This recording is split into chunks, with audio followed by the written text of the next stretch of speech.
Okay, let's begin, my dear students. Today we are going to start a new chapter in accounts, which is the financial statement of trading organization. इसको हम लोग final accounts भी बोलते हैं. Final account जो chapter है अपने exams में बड़े मार्क्स में ये कवरेज रखता है. मतलब छोटे नंबर में आने का इसका चांसेस बहुत ही कम है. जब भी आएगा एग्जाम्स में बड़े मार्क्स में आएगा. और ये जो चैप्टर है final account of trading organisation हम लोग पढ़ेंगे. नॉन ट्रेडिंग नहीं, ट्रेडिंग ऑर्गेनाइजेशन मतलब नॉर्मल जो बिजनेस हाउसेस होते हैं उनका हम लोग यहाँ पर trading account, profit and loss account और बैलेंस शीट बनाना सीखेंगे. वैसे तो ये चैप्टर आप लोग क्लास 11 में थे तब से पढ़ाई कर रहे हो, लेकिन फ़र्क किस चीज़ का होता है? फ़र्क यहाँ पर होता है पहले के और अभी के पढ़ाई में फ़र्क क्या चीज़ का होता है वो मैं आपको दिखाने जा रहा हूँ पहले, फिर इस चैप्टर को स्टार्ट करते हैं. आज हो सकता है एक भी क्वेश्चन मैं आप लोगों को नहीं कराऊंगा, इसके लिए मैं माफ़ी चाहता हूँ. क्यों नहीं कराएंगे सर? टाइम पास करेंगे? नहीं, टाइम नहीं पास करेंगे. कुछ तुम लोगों का जो पहले से जो पुरानी बीमारियाँ उसको ठीक करेंगे, इसके लिए नहीं कराएंगे. ठीक है, देखो यहाँ पर फ़र्क है एडजस्टमेंट का. दिखाई दे रहा है इधर कितना एडजस्टमेंट है? कितना? 7. और एडजस्टमेंट भी सब एक से एक मास्टर ब्लास्टर एडजस्टमेंट है. आगे बढ़ो और भी मिलेगा एडजस्टमेंट. आपको दिख रहा है कितना है? 8. एडजस्टमेंट कितना है? 10. एडजस्टमेंट कितना है? 6. ऐसे मतलब सब आपको जो भी इधर मिलेंगे ना सब मास्टर सब मिलेंगे. दिख रहा है? और सब बड़े एडजस्टमेंट वाले जो एग्जाम्स में आपके आते हैं. पहले आप लोगों को जो एडजस्टमेंट मिलता था जब क्लास 11 में आप लोग पढ़ाई कर रहे थे तो क्या होता था एडजस्टमेंट में? उस टाइम पे आपका ज़्यादा से ज़्यादा डिप्रिसिएशन दे देता था, एक क्लोजिंग स्टॉक दे देता था, एक बैड डेप्ट दे देता था. समझ में आ रहा है ना? फिर एक आउटस्टैंडिंग वेजेज और उसके बाद से आउटस्टैंडिंग सैलरी ये सब दे देता था, प्रीपेड दे देता था. इतना में ही तुम लोग उस समय मतलब क्या करते, प्रॉब्लम आने लगता था, गलती कर जाते थे, बैलेंस शीट ही नहीं मैच करता था. अभी बहुत एडजस्टमेंट मिलने वाले हैं और ये सब मैं सिखाऊंगा तुम लोगों को. इसके अलावा जब मैं ये पढ़ा लूंगा तो तुम लोगों को एक मैं 10 क्वेश्चन का एक अलग से पीडीएफ दूंगा. समझ में आ रहा है ना? वो मैं पढ़ाऊंगा नहीं, उससे प्रैक्टिस करने के लिए दूंगा और विथ सॉल्व दूंगा मैं तुम लोगों को. विथ सॉल्व समझ में आ रहा है ना? मतलब तुम लोग ये जो इसमें जो क्वेश्चंस है वो तो मेरे वाले क्वेश्चंस को दोबारा से तुम लोग घर में बना के सॉल्व तो करेगा ही करेगा. ये नहीं कि क्लास में सर ने समझा दिया, हम लोग समझ गए, यहाँ पे लिख लिए, अब दोबारा कभी नहीं करेंगे. इस क्वेश्चन को तो दोबारा बैठ के खुद से बनाना ही है. एज वेल एज उस क्वेश्चन को प्रैक्टिस करना है आपको 10 और नए क्वेश्चन के साथ. फाइनल अकाउंट में 10-20 क्वेश्चन काफ़ी है प्रैक्टिस करना. सारे एडजस्टमेंट इसमें कवर हो जाएंगे. आज के क्लास में सर क्या पढ़ाएंगे? अभी मैं फाइनल अकाउंट स्टार्ट करूंगा तो पहले तुम लोगों को एडजस्टमेंट के बारे में मैं तुम लोगों से भी पूछूंगा जो तुम लोगों का सीखे हो अभी तक, और इसके साथ साथ तुम लोगों को मैं बताऊंगा भी कि एडजस्टमेंट कैसे सही से करना है, कहाँ पर प्रॉब्लम्स होते हैं. ठीक है, आपने जब पहले पढ़ाई किया होगा शायद बहुत सारे बच्चे ऐसे भी होंगे ट्रेडिंग अकाउंट, पीएल अकाउंट और बैलेंस शीट का फॉर्मेट लेकर के और डायरेक्ट फॉर्मेट से स्टार्ट कर दिए थे. ऐसा किन किन लोगों ने किया था? फॉर्मेट उठाया, स्टार्ट कर दिया, एडजस्टमेंट को करना पहले नहीं सीखा, एडजस्टमेंट का ट्रीटमेंट नहीं सीखा. ऐसे कितने लोगों ने पढ़ा था एडजस्टमेंट? क्योंकि मैं अभी पूछूंगा तो अभी सामने आ जाएगा, इसलिए पहले हाथ उठा देने से तो अच्छा रहेगा. समझ में आ रहा है ना? ऐसे कोई शिकायत की बात नहीं, वो चीज़ मैं बताने वाला हूँ इसीलिए मैं पूछ रहा हूँ. ऐसे मैं किसी को मतलब तौहीन नहीं करूँगा कि पूछ करके छोटा करूँगा बड़ा करूँगा, ऐसा कुछ नहीं होने वाला है. ठीक है, सब किसी लोगों को समझाया जाएगा अच्छे से. सबसे पहले बच्चों यहाँ पर कुछ इंपॉर्टेंट एडजस्टमेंट्स मैं आप लोगों को बताने जा रहा हूँ इस चैप्टर में, जो फाइनल अकाउंट में हम लोगों को क्वेश्चंस करते समय करना होता है. जनरली हम लोग सबसे पहले स्टार्ट करेंगे क्लोजिंग स्टॉक से. कहाँ से स्टार्ट करेंगे बच्चों? क्लोजिंग स्टॉक से हम लोग स्टार्ट करेंगे. सर क्लोजिंग स्टॉक बच्चों जब भी आप फाइनल अकाउंट का क्वेश्चन देखोगे ना तो क्लोजिंग स्टॉक आपको 2 जगह पे मिलेगा. 2 जगह पे क्लोजिंग स्टॉक हो सकता है. एक जो 90% केसेस में होता है एडजस्टमेंट में आपको दिया हुआ रहता है. क्लोजिंग स्टॉक कहाँ पे दिया हुआ रहता है? एडजस्टमेंट में. आइदर फर्स्ट एडजस्टमेंट होता है या लास्ट एडजस्टमेंट में क्लोजिंग स्टॉक दिया हुआ रहता है. और कभी कभी ऐसा होता है जब एग्जाम्स में बच्चों को खराब कराना होता है इंस्टीट्यूट को, तो वह क्या करता है, ट्रायल बैलेंस जो आपको मिलता है ना एग्जाम्स में, फाइनल अकाउंट में एक ट्रायल बैलेंस रहता है, नीचे एडजस्टमेंट रहता है, तो आपको ट्रायल बैलेंस के अंदर ही क्लोजिंग स्टॉक को लिख करके देगा और फिर आप गलती करके आ जाते हो एग्जाम्स में. बात समझ में आ रहा है ना? तो जब ट्रायल बैलेंस के अंदर क्लोजिंग स्टॉक को लिख कर देगा तब उसको हमें कहाँ पे रिकॉर्ड करना है और उसका ट्रीटमेंट क्या करना है फाइनल अकाउंट बनाते समय ट्रेडिंग पीएल और बैलेंस शीट में. और जब हमें वह लिख करके देगा एडजस्टमेंट में तब उसका हमें ट्रीटमेंट कैसे करना है, ये दोनों चीज़ें अभी मैं बताऊंगा. ठीक है, ऐसा सम्स में भी आपको आगे चल के मिलेगा. Generally closing stock is given outside the trial balance. Generally मतलब जो मैंने 90% केसेस में बोला, मैक्सिमम जो क्वेश्चंस आपके एग्जाम्स में आते हैं बच्चों, ट्रायल बैलेंस में आपको क्लोजिंग स्टॉक लिखा हुआ नहीं मिलेगा। जनरली कहाँ मिलता है? एडजस्टमेंट में लिखा हुआ रहता है। This is so because closing stock is valued at the end of the year. ऐसा क्यों होता है? ऐसा होता ही क्यों है? अच्छा, मान लो कभी आप लोग इंटरव्यू में गए हो और आपसे कोई अगर पूछ लिया कि प्रियांशु क्लोजिंग स्टॉक को जनरली एडजस्टमेंट में ही क्यों लिखा हुआ रहता है, ट्रायल बैलेंस के अंदर क्यों नहीं रहता है? बोलो वो तो ऐसा ही था, हम लोग तो क्वेश्चंस में रहता था तो बना देते थे। और सिर्फ तुम ये बताओगे कि उसको ट्रेडिंग के क्रेडिट साइड में लिखेंगे और बैलेंस शीट के एसेट साइड में लिखेंगे, लेकिन वो आपसे क्वेश्चन पूछ ही नहीं रहा इंटरव्यूअर। आपसे पूछ क्या रहा है? क्लोजिंग स्टॉक को जनरली एडजस्टमेंट में ही क्यों रहता है?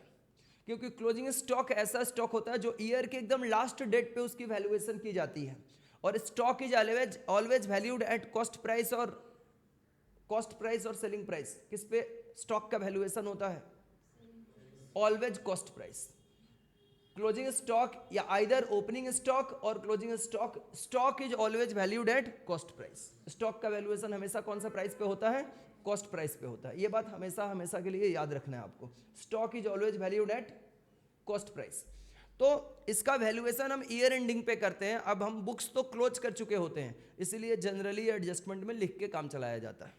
दिस इज बिकॉज अकाउंट्स, क्योंकि यहाँ पर at the end of the year the accounts have been closed हो चुका रहता है।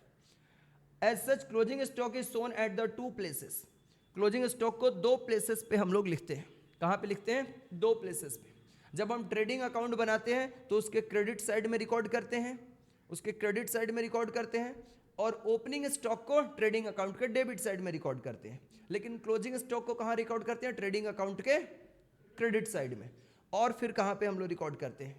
और दूसरा रिकॉर्ड करते हैं बैलेंस शीट का एसेट साइड में। ऐसा तब करते हैं जब क्लोजिंग स्टॉक हम लोगों को कहाँ पे दिया हुआ रहता है? क्लोजिंग स्टॉक हम लोगों को दिया हुआ रहता है एडजस्टमेंट में दिया हुआ रहता है। लेकिन अगर क्लोजिंग स्टॉक ट्रायल बैलेंस के अंदर दिया हुआ रहेगा तो उसको only and only balance sheet में रिकॉर्ड किया जाएगा। तब ट्रेडिंग अकाउंट के क्रेडिट साइड में उसको नहीं लिखते हैं। अगर हमने लिख दिया बाय चांस तो एग्जाम्स में ट्रेडिंग ही गलती हो जाएगा आपका। और ट्रेडिंग गलती होना मतलब आपका पीएल भी गलती होगा, बैलेंस शीट भी गलती होगा, और फिर आकर के बच्चे रोएंगे कि सर हमें स्टेप मार्किंग नहीं मिला, ऐसा क्यों हो गया? ट्रेडिंग ही गलती कर दिया था, बच्चे को पोलियो हो गया, वो कैसे जाएगा आर्मी में? समझ में आ रहा ना? पहला स्टेप आपने गलती कर दिया तो आगे का स्टेप सही होने का चांसेस ही खत्म हो गया आपका। तो इसलिए इस बात को आपको ध्यान रखना है, ये मैंने बता दिया। उसके बाद देखो यहाँ पर दूसरा आइटम क्या है? यहाँ पर आउटस्टैंडिंग एक्सपेंसेस और expenses due but not paid.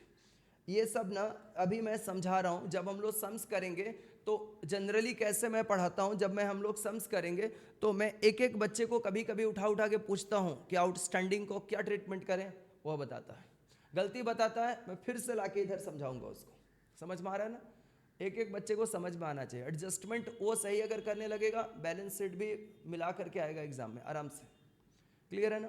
देखो आउटस्टैंडिंग एक्सपेंसेस और expenses due but not paid. Outstanding expense क्या होता है? वैसा खर्च जो हम लोग खर्च तो कर चुके हैं लेकिन अभी तक उसका पेमेंट हमने नहीं किया है, उसको क्या बोलते हैं? आउटस्टैंडिंग बोलते हैं। उसे क्या बोलते हैं बच्चों? हम लोग आउटस्टैंडिंग बोलते हैं।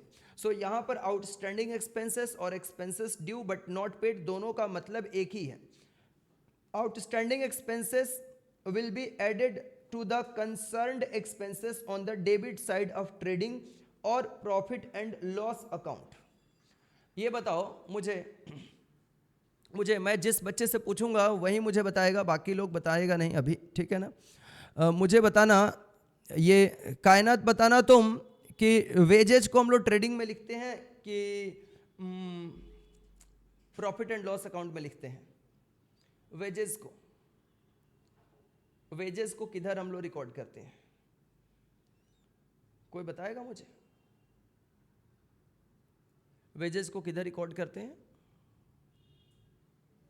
ट्रेडिंग में, पीएल में, बैलेंस शीट में, कहाँ पे? सिर्फ वेजेस में बोला हूँ, आउटस्टैंडिंग वेजेज ये सब मैं नहीं पूछा, ओनली वेजेज। अच्छा, रिप्लाई आया है। ट्रेडिंग में, वेरी गुड, ट्रेडिंग में रिकॉर्ड करते हैं। अभी देखो प्यारे बड़े बच्चों, तुम लोगों के लिए ना इधर फॉर्मेट भी हमने रखा है। अच्छा सा फॉर्मेट, पहले देख ही लो फॉर्मेट, देख ही लो, फिर एडजस्टमेंट आराम से करते हैं तो पहचाना लगेगा। देखो ये होता है ट्रेडिंग का फॉर्मेट बच्चों, क्लियर है ना। सबसे पहले क्या आएगा, ओपनिंग स्टॉक आएगा। उसके बाद हम लोग टू परचेजेस लिखेंगे और परचेज में से क्या क्या चीज़ों को माइनस करते हैं। वैसे इन सबका एडजस्टमेंट मैं आप लोगों को बताने वाला हूँ। परचेज में से परचेज रिटर्न को माइनस करते हैं। परचेज रिटर्न का दूसरा नाम होता है रिटर्न आउटवर्ड, समझ में आ रहा है ना। परचेज रिटर्न का दूसरा नाम क्या होता है, रिटर्न आउटवर्ड। तो रिटर्न आउटवर्ड लिख के आ जाए तो ये नहीं कि आप सेल्स रिटर्न में से उसको माइनस कर देना, वहीं पे गलती हो जाएगा फिर, समझ में आ रहा है ना, रिटर्न आउटवर्ड। इसके बाद से ये जो भी, जब भी हमारा गुड्स, ध्यान से सुनना, जब भी हम लोग का गुड्स ना फायर में मान लो जल गया, गोडाउन में स्टॉक में रखा हुआ है, वेयर हाउस में रखा हुआ है, फायर में गुड्स हमारा लॉस्ट हो गया, या हमने किसी को गुड्स डोनेट कर दिया, अपने शॉप में अगर कोई मांगने आया डोनेशन, हमने उसको डोनेट कर दिया, या हमारा गुड्स चोरी हो गया, समझ में आ रहा है ना। तो ऐसे सभी सिचुएशन में उसको परचेज में से हम क्या करते हैं, लेस करते हैं। प्रोप्राइटर अपने घर में गुड्स अपने पर्सनल यूज के लिए विथड्रॉ करके लेके जा रहा है, गुड्स विथड्रॉ करके ले जा रहा है, कैश की मैं बात नहीं कर रहा हूं, गुड्स विथड्रॉ करके लेके जा रहा है, समझ में आ रहा है ना। मान लो जनरल स्टोर उसकी है, 5 पैकेट बिस्किट निकाल के ले गया अपने बच्चों के लिए, समझ में आ रहा है ना। तो प्रॉफिट रख के जाएगा क्या, अपने शॉप में प्रॉफिट रख के जाएगा, वह क्या करेगा, कॉस्ट प्राइस पे विथड्रॉ करता है। और परचेज भी कॉस्ट प्राइस पे होता है। हम लोग किसी को डोनेशन अगर देते हैं तो डोनेशन देते समय ये बोलते हैं कि ठीक है गुड्स तो लेके जाओ, लेकिन जो मेरा प्रॉफिट मार्जिन है वो पैसा देके जाओ कम से कम, ऐसा बोलते हैं नहीं। चोर चोरी करके लेके जाएगा अगर हमारे गोडाउन से या शॉप से गुड्स को, तो प्रॉफिट रख के लेके जाएगा कि चलो आपका गुड्स का प्राइस नहीं देता हूँ, लेकिन प्रॉफिट मार्जिन जो आपका 5% 10% जो भी होता है वो रख के जाता हूँ, ऐसा होता है क्या, नहीं। ऑलवेज ये कॉस्ट पे इसका ट्रीटमेंट होता है, सो वाई हम लोग परचेज से इसको लेस करते हैं। कब कब सिचुएशन में लेस करेंगे, एबनॉर्मल लॉस होगा, एबनॉर्मल लॉस मतलब फायर में अगर लॉस्ट हो गया गुड्स तब, या फिर अगर हमारा गुड्स क्या हो गया, चोरी हो गया तब, इसको एबनॉर्मल लॉस बोलते हैं। पर्सनल यूज के लिए प्रोप्राइटर ले जाएगा तब भी परचेज से माइनस करेंगे उतना अमाउंट। अगर गुड्स को फ्री सैंपल के तौर पे डिस्ट्रीब्यूट कर रहे हैं, फ्री सैंपल तुम लोगों को भी कभी ना कभी किसी चीज का फ्री सैंपल मिला होगा। अरे कुछ ऐसे खरीदते हो तुम लोग, ग्लूकोन-डी खरीदा उसके साथ मिल गया ऐसे एक कप घोल घोल के पीने के लिए, ये फ्री सैंपल है, समझ में आ रहा है ना। तो फ्री सैंपल जो हमें मिलता है ये प्रमोशन पर्पस के लिए कंपनीज देती है, क्लियर है ना। अपने प्रोडक्ट को प्रमोट करने के लिए, कोई नया प्रोडक्ट लॉन्च होगा तो फ्री सैंपल दिया जाता है, समझ में आ रहा है ना। तो फ्री सैंपल देते समय जब सैंपल ही फ्री है तो उसका कॉस्ट भी तो फ्री गया ना, तो दैट्स वाई इसीलिए हम लोग उसको भी परचेज से माइनस करते हैं। और अगर चैरिटी यानी डोनेट किया हमने गुड्स अगर, तब भी हम लोग परचेज से लेस करते हैं। तो 5 सिचुएशन आपको याद रखना है, 4 लिखा है, एबनॉर्मल के अंदर 2 आ गया, goods lost in fire, goods theft, ये दोनों माइनस किया जाएगा। गुड्स कैश की मैं बात नहीं कर रहा हूँ, goods distributed as free sample, goods taken by the proprietor for the personal use, और नेक्स्ट क्या है, गुड्स एज चैरिटी। तो ये 5 सिचुएशन में हम लोग परचेज में से माइनस करते हैं। उसके बाद बच्चों जो भी डायरेक्ट एक्सपेंसेस होता है, डायरेक्ट एक्सपेंसेस का मतलब क्या हो गया, जैसे कि वेजेज डायरेक्ट एक्सपेंस होता है, समझ में आ रहा है ना। तो ये सारे डायरेक्ट एक्सपेंसेस को हम लोग रिकॉर्ड करते हैं ट्रेडिंग के डेबिट साइड में। अब देखो 2-3 बातें हैं, ध्यान से सुनना है। वेजेज एंड सैलरीज रहेगा तो हम लोग ट्रेडिंग में रिकॉर्ड करते हैं, उसको कहाँ पे रिकॉर्ड करते हैं, ट्रेडिंग में। लेकिन यही वर्ड अगर पलट के एग्जाम्स में लिख दे, सैलरीज एंड वेजेज कर देगा, तब उसको हम लोग कहाँ पे रिकॉर्ड करेंगे, पीएल में। और अगर कोई बच्चा अगर ये बात को ध्यान में नहीं रखा तो फिर क्या होगा उसके साथ, गलत, ट्रेडिंग ही गलत होगा उसका। वेजेज एंड सैलरीज लिखा रहेगा तो उसको कहाँ पे रिकॉर्ड करना है, ट्रेडिंग में। एंड उसी वर्ड को पलट के अगर लिख देगा सैलरीज एंड वेजेज, तो उसको कहाँ रिकॉर्ड करना है, पीएल में, याद रहेगा। ओनली वेजेस लिखा रहेगा तो कहां पे रिकॉर्ड करेंगे, ट्रेडिंग में। ओनली सैलरी लिखा रहेगा तो कहां पे रिकॉर्ड करेंगे, पीएल में। डन है। इसके बाद से फ्रेट इनवर्ड, कोई भी इनवर्ड एक्सपेंस है ना, इनवर्ड ये सब परचेज करने का एक्सपेंस होता है। इनवर्ड मतलब क्या होता है, परचेज करके हम अपने इन हाउस में लेकर आते हैं गुड्स को। तो inward expenses, carriage inward, cartage inward, freight inward, ये सब क्या होगा, ट्रेडिंग का डेबिट में होगा। कहां पर होगा, ट्रेडिंग के डेबिट साइड में होगा। और इसके बाद यहाँ पर बच्चों हम लोगों का आता है नेक्स्ट क्रेडिट साइड में क्या आता है, सबसे पहले सेल्स आता है, सेल्स में से हम माइनस करते हैं सेल्स रिटर्न। सेल्स रिटर्न का मतलब होता है रिटर्न इनवर्ड। क्या होता है? Return inward. तो रिटर्न इनवर्ड उसमें से माइनस होगा और फिर क्लोजिंग स्टॉक आता है, जिसके बारे में अभी अभी हमने ट्रीटमेंट बताया था। क्लोजिंग स्टॉक को दो जगह पे हम लोग जनरली लिखते हैं, कहाँ पर? ट्रेडिंग का क्रेडिट साइड में और बैलेंस शीट का एसेट्स साइड में रिकॉर्ड करते हैं। डन है? क्लियर है बात ना? एडजस्टमेंट आपको मुंह पे रहना चाहिए, बस इतना मेरा बोलने का मतलब है। कहीं तुम लोग रास्ते में मिला पूछ रहे एडजस्टमेंट बताना, तुरंत तुरंत बता दिया, एकदम ऐसा रहना चाहिए। एडजस्टमेंट आता रहेगा, आप सही करोगे, हमेशा सही करोगे, एकदम इसकी गारंटी है। उसके बाद दूसरा काम आपको क्या करना होगा, ज़्यादा से ज़्यादा सम प्रैक्टिस कर लेना होगा। प्रैक्टिस करने से आपको स्पीड आ जाएगा। स्पीड समझ रहे हो ना? मान लो इस क्वेश्चन को 50 मिनट में एग्जाम में खत्म किया, क्या फ़ायदा? बाकी भी तो क्वेश्चन करना रहेगा ना एग्जाम्स में। तो आपको स्पीड आने का मतलब हुआ कि आपको ऐसे क्वेश्चन एग्जाम्स में आते तो मैक्सिमम 20 मिनट से 22 मिनट्स में खत्म कर देना है बड़े क्वेश्चंस को। समझ में आ रहा है ना? इसके लिए इसके बाद हम लोगों को आइदर, अगर मान लो क्रेडिट साइड हमारा ज़्यादा है तो डेबिट साइड में बैलेंसिंग होगा और ये प्रॉफिट हमारा तब बैलेंसिंग फिगर आएगा। और अगर डेबिट साइड ज़्यादा हुआ तो इधर बैलेंसिंग होगा क्रेडिट साइड में, ये फिर बैलेंसिंग फिगर आएगा, ग्रॉस लॉस या तो ग्रॉस प्रॉफिट। ठीक है? इसके बाद हम लोग इसी को ट्रांसफ़र कर देते हैं यहाँ पर। अगर ग्रॉस प्रॉफिट हमारा आया हुआ है तो ग्रॉस प्रॉफिट डेबिट में आएगा, टू ग्रॉस प्रॉफिट सीडी, उसको यहाँ पर कर देंगे बाई ग्रॉस प्रॉफिट बीडी। और अगर क्रेडिट साइड में हमारा लॉस आया है बाई ग्रॉस प्रॉफिट सीडी, तो वह आ जाएगा इधर टू ग्रॉस लॉस बीडी। ठीक है ना? बाई ग्रॉस लॉस सीडी आया रहेगा तो टू ग्रॉस लॉस बीडी आ जाएगा। इसके बाद बच्चों हम लोग क्या लिखेंगे, इसके बाद जितने भी एक्सपेंसेस होते हैं बिजनेस का, जितने भी एक्सपेंसेस है सबको लिखेंगे। समझ में आ रहा है ना? पहले क्या करना चाहिए, जिसमें एडजस्टमेंट नहीं रहता है ना, उन सब एक्सपेंसेस को पहले लिख लेना एग्जाम्स में खोज खोज करके। ओ मैं अभी सम्स कराऊंगा तो तुम लोगों का हैबिट हो जाएगा कि सर कौन सा लिख रहे हैं पहले, तो जिससे आपका एग्जाम्स में जब कॉपी चेक होता है ना, और खास करके जब CA CMA की कॉपी चेक कर हो रही होती है, तो उनका चेक करने की स्ट्रैटेजी क्या है, वो लोग ना पहले ऐसे टिक करते हुए जाते हैं इसमें। जैसे मान लो वेजेज आपने लिखा है टिक, ऐसे सैलरी आपने लिखा है टिक, समझ में आ रहा है ना? ऑफिस एक्सपेंसेस आपने लिखा है टिक।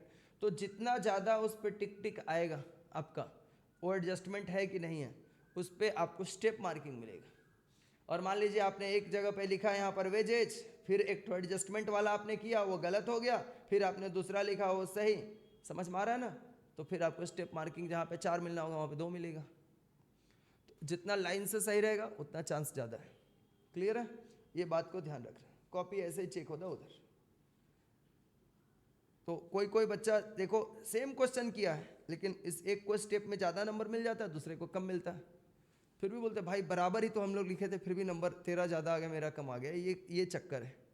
समझ में आ रहा है ना? लाइन से पहले सही वाला लिखने का कोशिश करना है। आगे देखो, इसके बाद से तो सभी एक्सपेंसेस में सैलरीज एंड वेजेज है, रेंट रेट्स एंड टैक्सेस है, फायर इंश्योरेंस प्रीमियम है, रिपेयर एंड मेंटेनेंस है, depreciation, audit fee, bank charges, legal expenses, miscellaneous expense, carriage outward, जितना भी आउटवर्ड एक्सपेंसेस सब PL में आएगा। Commission to salesman, travelling expenses, entertainment expenses, sales promotion expenses, advertisement and publicity, bad डेप्ट, packing expenses, operating profit CD. ये तो आएगा हमारा, ये तो हमारा यहाँ पर नेट आने से पहले ये दे रखा है। फिर उसके बाद से इंटरेस्ट ऑन लोन आएगा, loss on sale of fixed assets आएगा, फिर नेट प्रॉफिट या तो नेट लॉस आएगा। और इधर में हम लोग क्या रिकॉर्ड करते हैं, इधर में हमने रिकॉर्ड करते हैं जो भी हमारा इनकम होता है। प्रॉफिट एंड लॉस अकाउंट में इनकम क्या होता है, जैसे कि डिस्काउंट हमें मिल गया, डिस्काउंट अलाउड PL का डेबिट में होता है, तो डिस्काउंट रिसिव्ड PL का क्रेडिट साइड में आता है। इसके बाद कमीशन अगर हमें अर्न हुआ है तो कमीशन लिखेंगे, इंटरेस्ट ऑन इन्वेस्टमेंट आया है उसके ऊपर लिखेंगे, profit on sale of marketable securities, कोई मान लो शेयर या डिबेंचर हमने बेचा उसके ऊपर प्रॉफिट आएगा तो उसको यहाँ पर रिकॉर्ड करेंगे। बिजनेस के ऑपरेशन में अगर मान लो, ये आपको नहीं रखना है, इसको ध्यान में नहीं रखना है। इसके बाद है आपका रेंट आपने अर्न किया, इंटरेस्ट अर्न किया, ये सब कुछ हम लोग रिकॉर्ड करेंगे किधर इसको कोई भी रिसीविंग रहेगा इधर हम लोग रिसीव करेंगे। डिविडेंड रिसीव हुआ, इनकम ऑन इन्वेस्टमेंट हुआ, सब हम लोग किधर रिकॉर्ड करेंगे।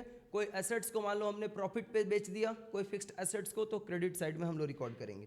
और फिर बैलेंसिंग फिगर करके हम लोग नेट प्रॉफिट या नेट लॉस लेकर के आते हैं।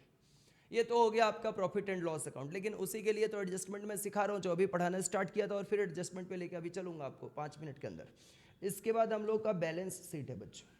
बैलेंस शीट यहाँ पे सबसे पहले हम लोग क्या लिखते हैं, कैपिटल जो क्वेश्चंस में गिवन हुआ रहता है।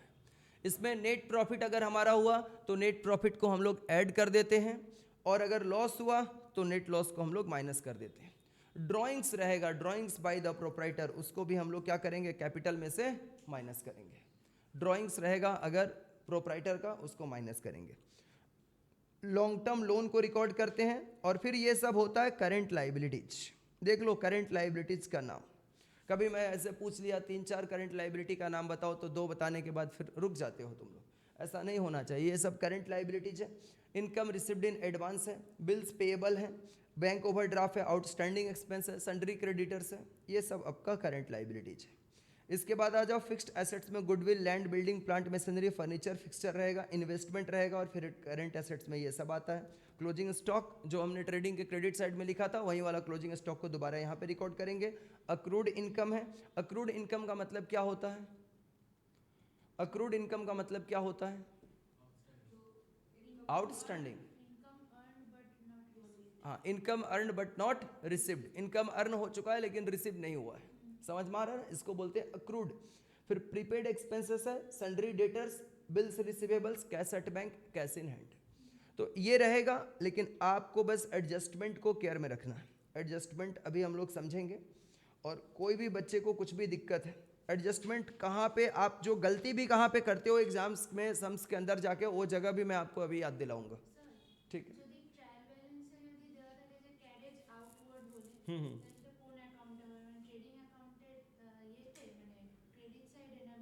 कैरेज आउटवर्ड, कैरेज आउटवर्ड तो पीएल के डेबिट में आएगा, पीएल का डेबिट में। ठीक है। आउटवर्ड एक्सपेंस, कुछ भी एक्सपेंस कोई भी पीएल का डेबिट में आएगा, वो भी आउटवर्ड अगर होगा तो। ठीक है। अब आ जाओ बच्चों, मैं आउटस्टैंडिंग एक्सपेंस बता रहा था। आउटस्टैंडिंग एक्सपेंस आपको यहाँ पे 2 जगह पे हम लोग लिखते हैं। आउटस्टैंडिंग एक्सपेंसेस, जैसे मान लो वेजेज है तो आउटस्टैंडिंग वेजेज को वेजेज के साथ हम ऐड करेंगे। अगर आउटस्टैंडिंग सैलरी रहेगा तो सैलरी के साथ ऐड करेंगे, समझ में आ रहा है ना? आउटस्टैंडिंग रेंट रहेगा तो रेंट के साथ ऐड करेंगे। दैट वही बात बोल रहा है कि आउटस्टैंडिंग एक्सपेंसेस उसके कंसर्न्ड मतलब रिलेटेड एक्सपेंसेस के साथ ऐड किया जाता है on the debit side of the trading account and profit and loss account. अगर ट्रेडिंग का आइटम है तो ट्रेडिंग के साथ ऐड करेंगे, जैसे कि आउटस्टैंडिंग वेजेज रहेगा तो ट्रेडिंग में वेजेज के साथ उसको ऐड करेंगे। सैलरी रहेगा तो पीएल में सैलरी के साथ आउटस्टैंडिंग सैलरी को ऐड करेंगे। ठीक है। रेंट रहेगा तो आउटस्टैंडिंग रेंट को जाकर के रेंट के साथ हम लोग ऐड करेंगे पीएल के डेबिट में। अच्छा, ऑन द डेबिट साइड ये तो हो गया। And will also be shown, also be shown मतलब इसको और भी एक जगह पे दिखाएंगे। अभी बैलेंस शीट का मैंने फॉर्मेट दिखाया तो उधर तुम लोग देखो लाइबिलिटी साइड में आउटस्टैंडिंग बोल के आया होगा। देखो तुम लोगों के पास तो पेज पलटने का ऑप्शन है, जिनके पास अभी स्टडी मैट नहीं है वो लोग मेरे स्क्रीन का इंतजार करो।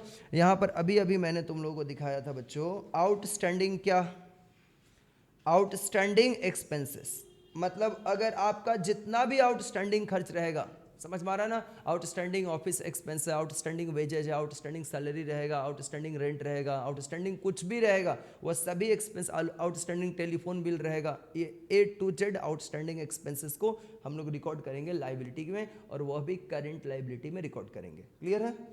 वहाँ के बाद अब आता है क्वेश्चन कि सर मान लीजिए एडजस्टमेंट में आउटस्टैंडिंग नहीं दिया हुआ रहेगा। बात समझ में आ रही है ना? कभी कभी क्या होता है ना, कोई क्वेश्चन के अंदर आउटस्टैंडिंग एक्सपेंस ना ट्रायल बैलेंस के अंदर ही लिखा हुआ रहता है, तब क्या होता है? समझ में आ रहा है ना? अच्छा, ये ना जिन बच्चों का एमसीक्यू एग्जाम्स है, एमसीक्यू एग्जाम्स, उन लोगों से पूछता है आउटस्टैंडिंग एक्सपेंस कैसा अकाउंट है। तुम लोग पढ़े हो ना personal account, real account, nominal account, तो मुझे बताओ आउटस्टैंडिंग एक्सपेंस कैसा अकाउंट है? वहाँ लिखा हुआ है तो तुम लोग देख के नहीं बोल देना। आउटस्टैंडिंग एक्सपेंस कैसा अकाउंट है? Personal, real, nominal, none of the above? Personal. Personal में भी कौन सा पर्सनल?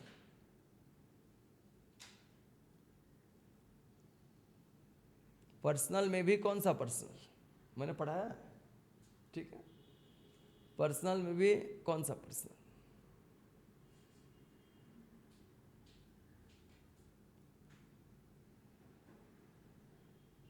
तुम बेसिक वाला क्लास की थी?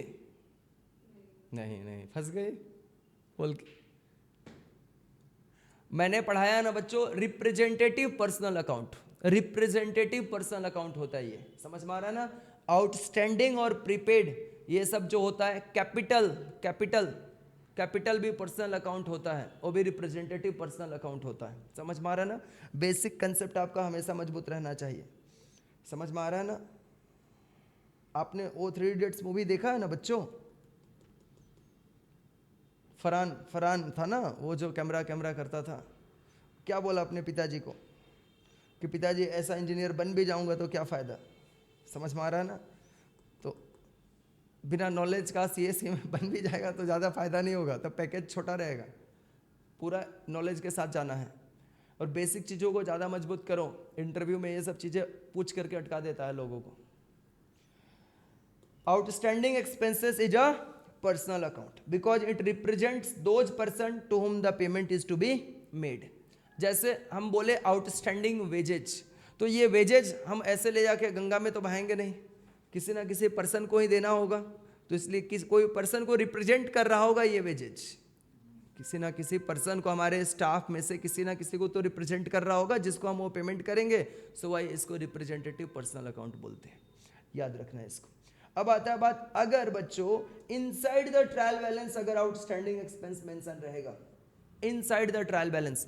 लाइव में जितने बच्चे हैं, sir I have studied modern rule of accounting not the golden rule, no issue at all dear. अभी गोल्डन रूल पे मैं ज़्यादा बात नहीं करूंगा, लेकिन गोल्डन रूल मैं तुमको सिखा दूंगा, ठीक है ना। गोल्डन रूल गोल्डन ही है, वो ज़्यादा हमेशा काम आता है वहीं वाला, हिमांशु, ठीक है ना। मैं सिखा दूंगा, टेंशन लेने की बात नहीं, सिखा दूंगा मतलब एकदम अच्छे से सिखा दूंगा, ठीक है। हाँ भास्कर, क्लास क्यों नहीं आया था तुम? देखो बच्चों, अब यहाँ पे अगर इनसाइड द ट्रायल बैलेंस अगर दिया रहेगा आउटस्टैंडिंग एक्सपेंस, तब आप गलती मत कर जाना, तब उसको हम लोग क्या करते हैं, they will be shown on the liabilities side only because it means it has already been added to the concerned expenses. जैसे मान लो आपको ना वेजेस भी दिया रहेगा, ध्यान से सुनना मेरी बात को, वेजेस भी दिया रहेगा ट्रायल बैलेंस में, तो वेजेस को तो आप कहाँ पे लिख लोगे, ट्रेडिंग का डेबिट साइड में लिख लोगे।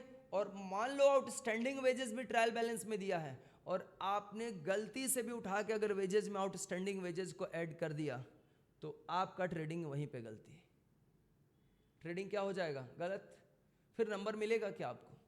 ट्रेडिंग गलती होते ही आप ये समझ लो ना कि आपको जितना भी आप अच्छे से बैलेंस शीट कर लो, बैलेंस शीट तक पहुंच जाओ, आपको नहीं मिलेगा। मैं टेस्ट लेता हूँ अपने यहाँ पे, तो एग्जाम लेता ही रहता हूँ भर भर के, समझ में आ रहा है ना। मैं कॉपी भी दिखा दूंगा तुम लोगों को ला करके किस तरह से बच्चे गलती करते हैं।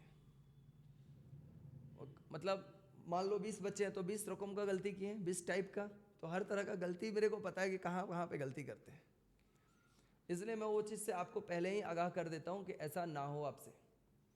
अगर आपने गलती से लिख दिया तो ट्रेडिंग ही गलती होगा, और ट्रेडिंग गलती होने के बाद आपको क्या लग रहा है कि आपको बहुत अच्छा नंबर मिल जाएगा फाइनल अकाउंट वाले क्वेश्चन पे, जाएगा आपका नंबर 14-15 का भी पूछेगा, 12 का भी पूछेगा, तो आपका तो 12 में 12 तो नहीं मिलेगा, 10 भी नहीं मिलेगा, 2 नंबर कटना चाहिए ज़्यादा से ज़्यादा, यही बात का ध्यान रखना है। तो आपको नहीं ऐड करना है, अगर इनसाइड द ट्रायल बैलेंस कोई भी आउटस्टैंडिंग एक्सपेंस दिया रहेगा, नॉट वेजेज, कोई भी आउटस्टैंडिंग एक्सपेंस दिया रहेगा, तो वह ओनली सीधे कहां पे रिकॉर्ड किया जाएगा, बैलेंस शीट का लायबिलिटी साइड में, उसको ट्रेडिंग और पीएल में कंसर्न्ड एक्सपेंसेस के साथ ऐड नहीं करना है, याद रहेगा, कंसर्न्ड एक्सपेंस के साथ ऐड नहीं करना, बिकॉज वो ऑलरेडी एडेड रहता है। इनसाइड देने का, इनसाइड द ट्रायल बैलेंस देने का मतलब है ऑलरेडी एडेड है, तो आपको दोबारा से ऐड करके रखने की जरूरत नहीं है, याद रहेगा क्या। आगे बढ़ते हैं बच्चों, ठीक है, आगे बढ़ते हैं। अभी प्रीपेड एक्सपेंसेस है, प्रीपेड एक्सपेंसेस।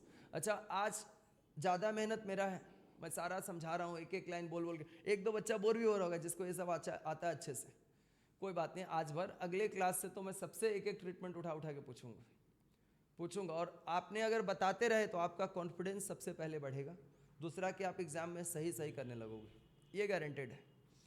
प्रीपेड एक्सपेंसेस को हम लोग अनएक्सपायर्ड एक्सपेंसेस भी बोलते हैं, और इसको एक्सपेंसेस पेड इन एडवांस भी बोलते हैं, क्लियर है ना।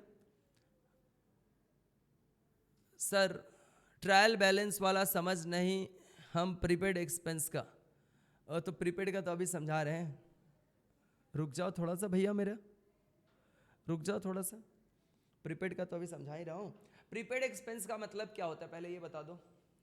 प्रीपेड का मतलब जो एक्सपेंस हम पहले ही एडवांस में पे कर चुके हैं, समझ में आ रहा है ना, उसको बोलते हैं प्रीपेड। आउटस्टैंडिंग का, अब आउटस्टैंडिंग बोलने लगा, आउटस्टैंडिंग बोलने, मैं समझाता हूँ, आउटस्टैंडिंग में समझाता हूँ। प्रीपेड समझाते समझाते आउटस्टैंडिंग में समझा दूंगा। देखो तुम, देखो थोड़ा। प्रीपेड एक्सपेंसेस जो हम पहले से ही एक्सपेंस दे चुके हैं, क्लियर है ना। जैसे तुम लोग मेरे पास ट्यूशन पढ़ते हो तो तुम लोग आउटस्टैंडिंग फी देते हो कि प्रीपेड फी देते हो? प्रीपेड फी देते हो, पहले पेमेंट कर देते हो, फिर उसके बाद आराम से पढ़ते रहते हो, यही है ना। तो वह आपके लिए क्या है? आपके लिए एसेट्स है, लेकिन मेरे लिए क्या है? लाइबिलिटीज है, क्लियर है ना। तो प्रीपेड एक्सपेंस या अनएक्सपायर्ड एक्सपेंस, मतलब एक्सपेंस हमने कर चुका है, कर दिया है, लेकिन अभी तक ये एक्सपायर नहीं हुआ है, यानी इसका फायदा अभी भी हम उठाने वाले हैं, क्लियर है। और एक्सपेंसेस जो हम एडवांस में पेमेंट करते हैं, तीनों का मतलब एक ही है। अब देखो इसका स्टोरी सुन लो। प्रीपेड एक्सपेंस भी अगर आपको एडजस्टमेंट में दिया हुआ रहेगा, कहां पे दिया हुआ रहेगा? एडजस्टमेंट में दिया हुआ रहेगा, तो जो कंसर्न्ड एक्सपेंस रहेगा, जैसे कि मान लो प्रीपेड रेंट है तो रेंट में से उसको लेस करोगे, प्रीपेड वेजेज है तो वेजेज में से लेस करोगे, प्रीपेड सैलरी है तो सैलरी में से लेस करोगे, समझ में आ रहा ना। प्रीपेड टेलीफोन बिल है तो टेलीफोन बिल में से माइनस करोगे, प्रीपेड इंश्योरेंस है तो इंश्योरेंस में से माइनस करोगे। बात समझ में आ रही है क्या? इस बार माइनस करना, आउटस्टैंडिंग ऐड करते हैं और प्रीपेड को माइनस करते हैं, क्लियर है। और फिर प्रीपेड जो एक्सपेंस रहेगा, सिर्फ प्रीपेड वाला हिस्सा, कंसर्न्ड एक्सपेंस वाला नहीं, ओनली प्रीपेड वाला हिस्सा, उसको हम लोग बैलेंस शीट का एसेट्स साइड में भी जाकर के रिकॉर्ड करते हैं। और ऐसा कब करते हैं हम लोग प्रियंशु?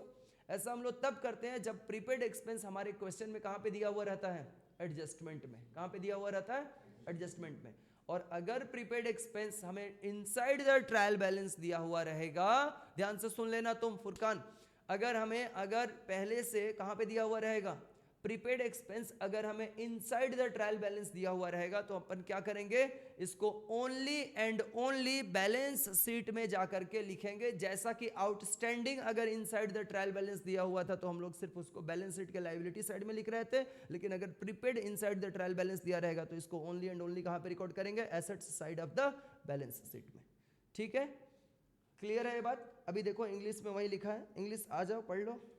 प्रीपेड भी कैसा अकाउंट होता है? पर्सनल अकाउंट होता है, ठीक है, पर्सनल अकाउंट होता है, ये सब याद रखना है। वो मैं बोला हूं वही चीज यहां पे लिखा हुआ है। अब आ जाओ डेप्रिसिएशन। डेप्रिसिएशन ये तो ताजा ताजा चीज है, सुबह सुबह ही तुम लोग पढ़ाया आज, ठीक है ना।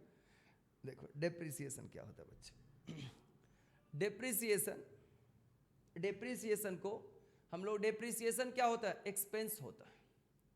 अच्छा, ये डेप्रिसिएशन कैश एक्सपेंस होता है कि नॉन कैश एक्सपेंस होता है? लाइव वाले बच्चे लोग बताओ थोड़ा सा, ये डेप्रिसिएशन कैश एक्सपेंस होता है कि नॉन कैश एक्सपेंस होता है? लाइव वाले बच्चे लोग बताएंगे, लाइव वाले बच्चे लोग बताएंगे कैसा होता है?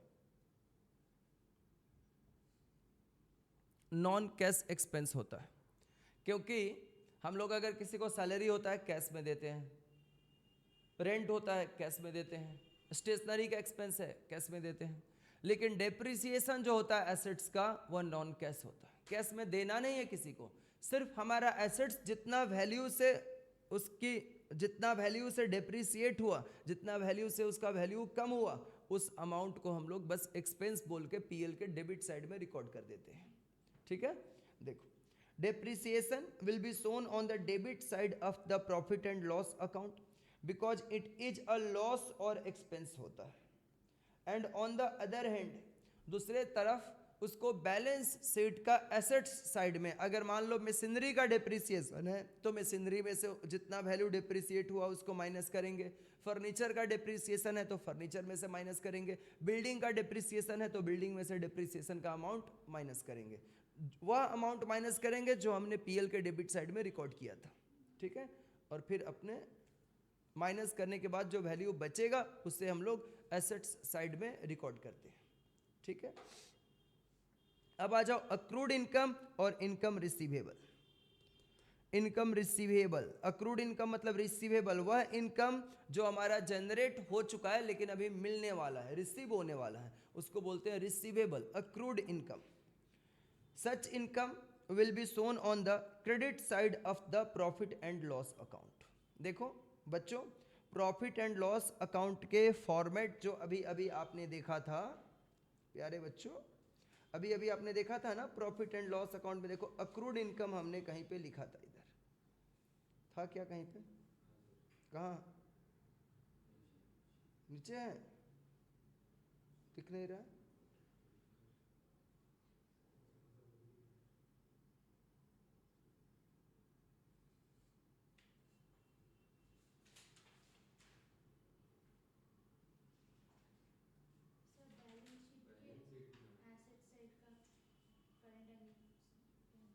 बैलेंस शीट में चला गया वो। अच्छा ठीक,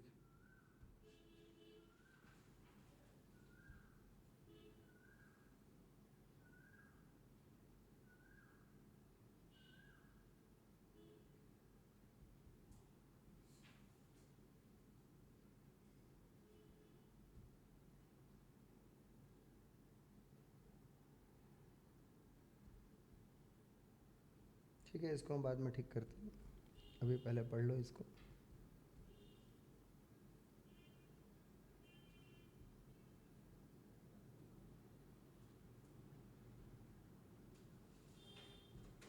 यही पेज था ना जो खो गया था हम लोगों का, है ना।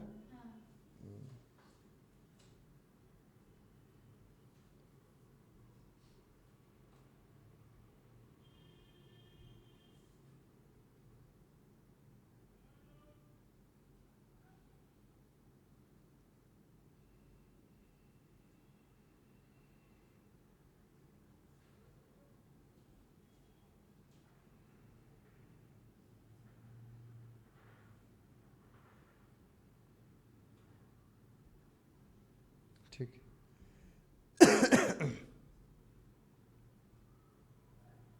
कहाँ पे थे हम लोग, अभी पढ़ रहे थे, अक्रूड इनकम में पढ़ रहे थे। अच्छा, अक्रूड इनकम का ट्रीटमेंट देखो। Such income will be shown on the credit side of the profit and loss account, on the other hand will be shown on the assets side of the balance sheet because the amount is yet to be received. Debtors का जो amount होता है ये भी yet to received होता है, यानी debtors से भी मनी मिलना अभी बाकी होता है। उसी तरह से अक्रूड इनकम में भी होता है। अगर मान लो इंटरेस्ट में अक्रूड इंटरेस्ट अगर है तो इंटरेस्ट के साथ ऐड करते हैं, इंटरेस्ट रिसिव्ड के साथ, और as well as accrued interest वाला हिस्सा को हम लोग बैलेंस शीट के एसेट्स साइड में भी रिकॉर्ड करते हैं। लेकिन अगर कभी क्वेश्चन में आपको accrued interest inside the trial balance दिया हुआ रहेगा, कहाँ पे दिया हुआ रहेगा, inside the trial balance, then that will be shown on the assets side only, तब उसको हम लोग पीएल का क्रेडिट साइड में रिकॉर्ड नहीं करेंगे, उसको डायरेक्टली कहाँ पे रिकॉर्ड करेंगे, बैलेंस शीट का एसेट्स साइड पे ले जाकर के रिकॉर्ड करेंगे। कहाँ पे रिकॉर्ड करेंगे, बैलेंस शीट का एसेट्स साइड पे रिकॉर्ड करेंगे। यहाँ पे accrued income is a representative personal account and always shown as a debit balance, ये भी होता है। इसके बाद से अनअर्न्ड इनकम और इनकम रिसीव्ड इन एडवांस, वैसा इनकम जो अभी तक हमने अर्न नहीं किया। अर्न करने वाला इनकम किसको बोलते हैं, जो हम वर्क करके रिसीव करते हैं उसको अर्न करना वाला इनकम बोलते हैं। जैसे आपने इनकम किसी से एडवांस में रिसीव कर लिया, उसको क्या बोलते हैं, अनअर्न्ड इनकम। क्या बोलते हैं, unearned income. Such income will be deducted from the concerned income on the credit side of profit and loss account, on the other hand will be shown on the liability side of the balance sheet। चलो मैं आपको ना example पे लेके आता हूँ, example दूंगा और अच्छे से क्लियर होगा। से फॉर एग्जाम्पल बच्चों, पीएल का हम लोग आ जाते हैं यहाँ पर, जैसे है ना advance commission, commission received in advance, क्या रहेगा, कमीशन रिसीव्ड इन एडवांस, तो उसको कमीशन में से क्या करेंगे, कमीशन में ऐड करेंगे कि कमीशन में से माइनस करेंगे, पूछ रहा हूं मैं, कमीशन में से माइनस करेंगे। कमीशन रिसीव्ड इन एडवांस रहेगा तो कमीशन में ऐड करेंगे कि कमीशन में से माइनस करेंगे, कमीशन में से उसको माइनस करेंगे। और एज वेल एज जितना हिस्सा हमने माइनस किया है वह कहां पे लिखेंगे, liabilities side of the balance sheet, क्योंकि वह एडवांस में हमने रिसीव किया है और कोई भी इनकम रिसीव्ड इन एडवांस रहेगा तो उसको लाइबिलिटी साइड में जाकर करेंट लाइबिलिटी में लिखते हैं। ठीक है, फिर से समझा दें। अगर मान लो हमने कोई इनकम एडवांस में रिसीव कर लिया है, समझ में आ रहा है ना, कमीशन समझ में आता है ना, कमीशन क्या होता है, कोई काम कराने के लिए लिया जाता है। ठीक है, तो हमने आपसे अभी काम हमने कराया नहीं आपका, लेकिन कमीशन आपसे हमने पहले ले लिया, समझ में आ रहा है ना। तो हम क्या करेंगे, जैसे मान लो पर मंथ आपका कोई वर्क होता है जिसके वजह से हम पर मंथ आपसे कमीशन लेते हैं, जैसे कि सेल्स कमीशन हो गया, समझ में आ रहा है ना, मैंने आपसे 12 महीने का सेल्स कमीशन ले लिया, लेकिन अभी तक मैं आपके लिए सिर्फ 8 महीना ही सेल कर पाया हूं, तो 4 महीने का जो सेल्स कमीशन है वह हमारे लिए एडवांस है। अब उसे हम क्या करेंगे, टोटल कमीशन रिसीव्ड में से 4 महीने का कमीशन वाला हिस्सा को क्या कर देंगे, माइनस कर देंगे, और जो 4 मंथ वाला माइनस करेंगे कमीशन का हिस्सा, that will also be recorded on the liability side of the balance sheet. Clear है बात ना, उसको वहां पर भी हम लोग रिकॉर्ड करेंगे, दोनों जगह पे उसको रिकॉर्ड करते हैं। अब आ जाओ बच्चों, आप लोग यहाँ पे फिर से जहाँ पढ़ाई कर रहे थे, अगर अनअर्न्ड इनकम मतलब इनकम रिसीव्ड इन एडवांस, अगर इनसाइड द ट्रायल बैलेंस दिया हुआ रहता है, इनसाइड द ट्रायल बैलेंस आपको दिया हुआ रहता है, then that will be shown on the liabilities side only, तब उसको हम लोग कहाँ पे दिखाते हैं, only and only liabilities side में उसको हम लोग रिकॉर्ड करते हैं। कहाँ पे रिकॉर्ड करते हैं, only and only liabilities side में उसको रिकॉर्ड करते हैं, because it means that it has already been deducted out of the concerned income, क्योंकि ये कंसर्न इनकम में से पहले से ही माइनस हो चुका रहता है, इसलिए दोबारा से माइनस करके नहीं दिखाते हैं। Interest on capital, interest on capital जो होता है एक्सपेंस फॉर द बिजनेस होता है, बिजनेस के लिए क्या होता है, खर्च होता है, एंड इसके वजह से इसको प्रॉफिट एंड लॉस अकाउंट के डेबिट साइड में दिखते हैं, क्योंकि कोई भी expenses will be debited on the profit and loss account. Eight the same time ये प्रोप्राइटर के लिए क्या होता है, गेन होता है। जैसे मान लो मैं प्रोप्राइटर हूं, मैंने बिजनेस को कैपिटल इन्वेस्ट करके रखा है जिसके ऊपर मैं 5% के रेट से इंटरेस्ट ले रहा हूं, तो जो भी इंटरेस्ट होगा बिजनेस के बुक ऑफ अकाउंट्स में तो वह खर्च होगा, यस और नो, बिजनेस के बुक्स में तो वह खर्च होगा, तो बिजनेस के प्रॉफिट एंड लॉस अकाउंट में उसको दिखाया जाएगा डेबिट साइड में एक्सपेंस बोल करके। लेकिन प्रोप्राइटर को जब वह हाथ में मिल रहा है तो प्रोप्राइटर के लिए क्या होता है, gain. So interest on capital को बैलेंस शीट में कैपिटल के साथ ऐड कर दिया जाता है।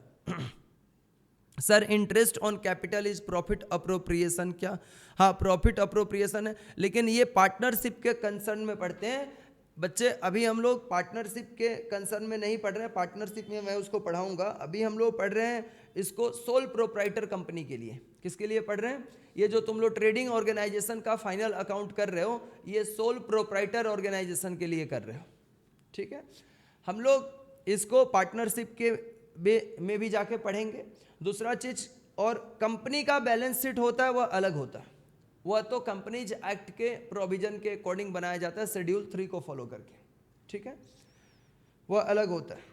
तो इसीलिए हम लोग यह क्या करते हैं, प्रोप्राइटर के लिए गेन होता है, सो इसको कैपिटल में जाकर के हम लोग ऐड करेंगे, कहाँ पर, बैलेंस शीट के लाइबिलिटी साइड में। Interest on drawings, interest on drawings, अगर सोल प्रोप्राइटर, पार्टनरशिप में इंटरेस्ट ऑन ड्रॉइंग का अलग ट्रीटमेंट है, मैं सोल प्रोप्राइटर की बात कर रहा हूँ। सोल प्रोप्राइटर मान लो अपने कैपिटल में से कुछ ड्राइंग कर रहा है और उसने अपने बिजनेस में ये नियम सेट करके रखा है कि अगर हम ड्रॉ करेंगे तो बिजनेस को हम इंटरेस्ट भी देंगे। अगर कैपिटल हम लगा रहे हैं तो कैपिटल के ऊपर इंटरेस्ट ले रहे हैं, तो अगर बिजनेस में से हम कैपिटल निकालेंगे यानी कैश में विड्रॉ करेंगे तो हम लोग इंटरेस्ट का पेमेंट भी बिजनेस को करेंगे, है ना। Interest on drawing, interest on drawing business के लिए क्या होता है, एक्सपेंस की गेन, गेन होता है।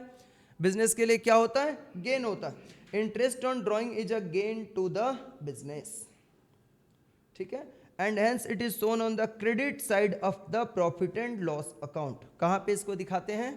प्रॉफिट एंड लॉस अकाउंट का क्रेडिट साइड में इसको दिखाते हैं। At the same time it is an expenses for the proprietor's view, और प्रोप्राइटर के पॉइंट ऑफ व्यू से क्या होता है? ये खर्च होता है, इसलिए हम लोग इसको लाइबिलिटी साइड में कैपिटल में से माइनस भी करते हैं। ये दोनों चीज़ याद रखना आपको। इंटरेस्ट ऑन कैपिटल होगा तो कैपिटल में ऐड करेंगे, इंटरेस्ट ऑन ड्राइंग होगा तो कैपिटल में से बैलेंस शीट में से उसको माइनस करेंगे। क्लियर है? सोल प्रोप्राइटर का।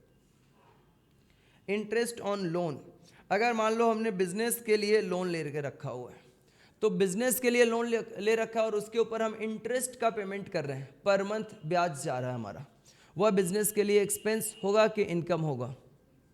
एक्सपेंस होता है। Loan appears on the credit side of the trial balance. अब लोन में दो बातें हैं बच्चों। आपको एग्जाम्स में गलत कराने के लिए ये वाला एडजस्टमेंट बहुत इनफ है। इंटरेस्ट ऑन लोन देखो यहां पर, अगर मान लो आपको लोन तो दो तरह का हो सकता है ना, मान लो आपका बिजनेस है तो एक हो सकता है लोन टेकन और एक हो सकता है लोन गिवन, दोनों हो सकता है। पॉसिबिलिटीज है कि नहीं है? एग्जाम्स वाले लोग क्या करते हैं? शैतानी। किन बच्चों से? आप जैसे मासूम बच्चों के साथ क्या शैतानी करते हैं? अगर मान लो लोन सिर्फ लिख के दे देंगे, क्या लिख के दे देंगे? Only loan. तो लोन दिया हुआ है तो आपको पता कैसे चलेगा कि ये लोन गिवन है कि लोन टेकन है? समझ में आ रहा है ना? ये तो पकड़ना होगा आपको। तो अगर आप लोग ट्रायल बैलेंस अगर सही से पढ़े हो, ट्रायल बैलेंस तो पढ़ा ही होगा बचपन में, जितने भी एसेट्स होते हैं वह सभी एसेट्स कहाँ पे रिकॉर्ड किए जाते हैं? ट्रायल बैलेंस का डेबिट में। और जितने लाइबिलिटीज होते हैं वह कहाँ पे रिकॉर्ड किए जाते हैं? ट्रायल बैलेंस के क्रेडिट में। तो हम जो लोन दिए हैं वो हमारे लिए एसेट्स होता है। लोन हमारे लिए क्या होता है? जो हमने लोन किसी को दिया है वो मेरे लिए एसेट्स है कि लाइबिलिटी है? सबको लोन मैंने बांटा इधर, सबको, ये मेरे लिए क्या है? लाइबिलिटी के एसेट्स, एसेट्स।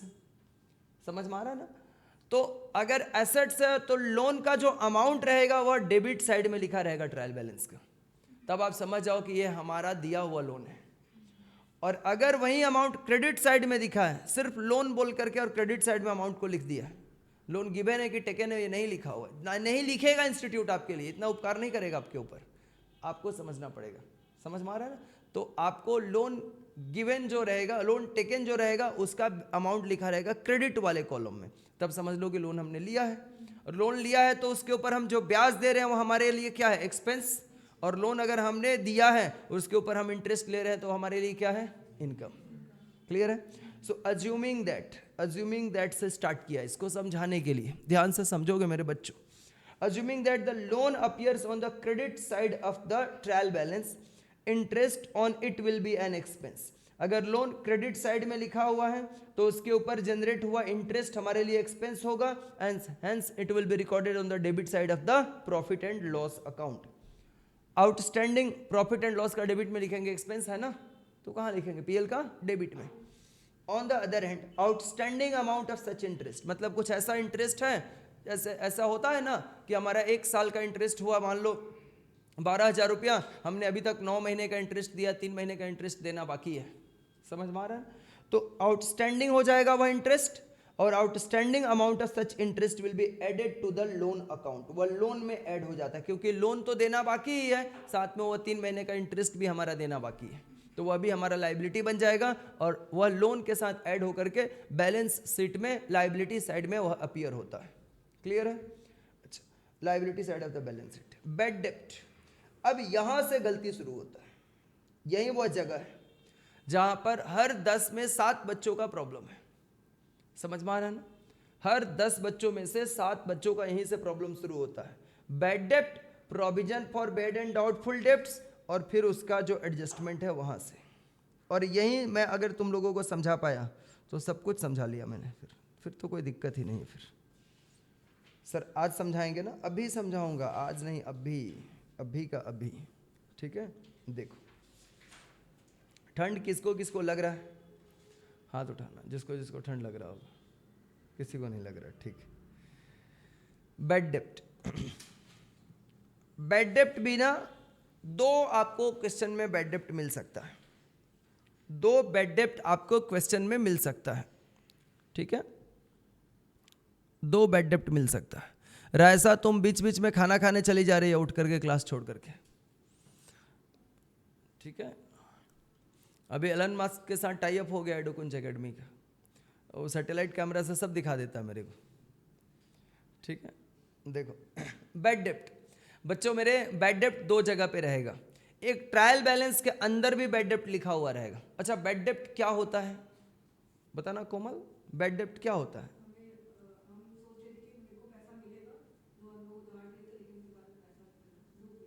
सोच रहे थे बस, मिलना ही था वो, लेकिन मिला नहीं। इफ बैड डेप्ट appears in the trial balance, so ये देखो मैं बताने वाला हूँ, पहले पूछ रहा है मेरे से, मैं जो पूछ रहा हूँ वो तो बता दें। बैड डेप्ट क्या होता है? बैड डेप्ट होता है, हमने मान लो क्रेडिट में किसी को गुड्स बेचा और वह मनी हमें रिसीव होने वाला रहता है, मनी रिसीवेबल, अगर पार्टी नहीं दिया लेके भाग गया, ऐसा होता है बिजनेस में, तो वह पैसा हम अपने बुक्स ऑफ अकाउंट्स में क्या बोल के दिखाते हैं? बैड डेप्ट। बैड डेप्ट बिजनेस के लिए क्या होता है? बैड डेप्ट बिजनेस के लिए क्या होता है? लॉस होता है। समझ में आ रहा है ना? तो ये भी पीएल के डेबिट में आएगा। लेकिन अब क्वेश्चन आता है कि एग्जाम्स में जो क्वेश्चंस रहते हैं उसमें दो दो जगह पे बैड डेप्ट रहता है। चलो डेमो दिखाता हूं मैं तुम लोगों को, आओ आओ बच्चों।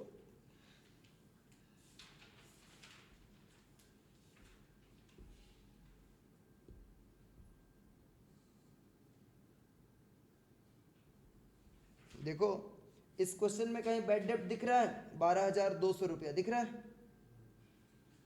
कितना दिख रहा है? नहीं दिख रहा है, अब तो दिख रहा होगा, 12,200 रुपया है ना। और अब देखो इसके जस्ट बाद एडजस्टमेंट में भी कहीं पे बैड डेप्ट होगा, देखो है कि नहीं है, तब दूसरा क्वेश्चन में चलेंगे।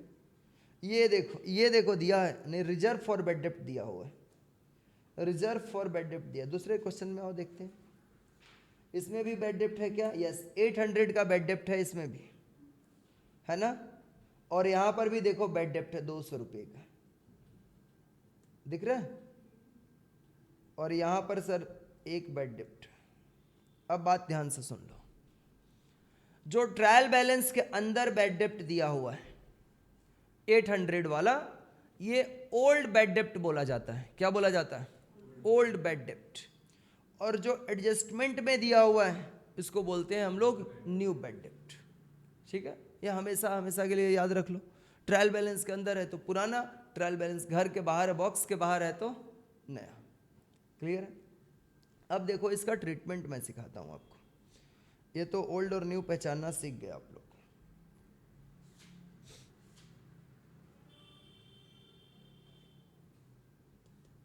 Bad debt given in adjustment will be added to the bad debt on the debit side of the profit and loss account.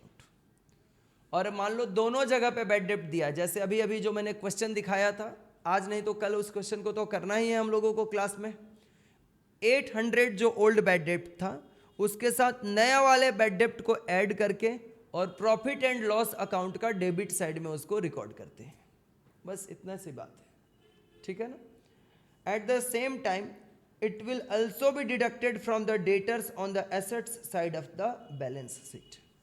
अच्छा, बैलेंस शीट में जब हम लोग एसेट्स साइड में डेटर्स को लिखेंगे, डेटर्स को, तो उसमें से ओल्ड बैड डेप्ट को माइनस करेंगे कि न्यू बैड डेप्ट को माइनस करेंगे कि दोनों को करेंगे? जल्दी से लाइव वाले बच्चे लोग टाइप करके रिप्लाई करो।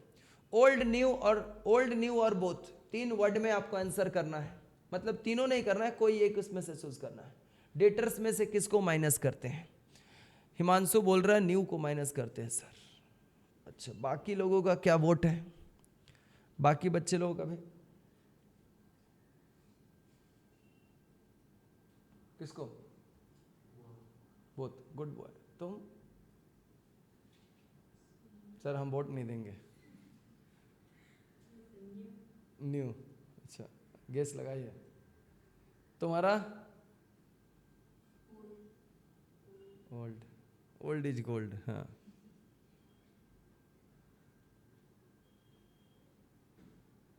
हम लोग only and only new bad डेप्ट को माइनस करते हैं। क्लियर है ना?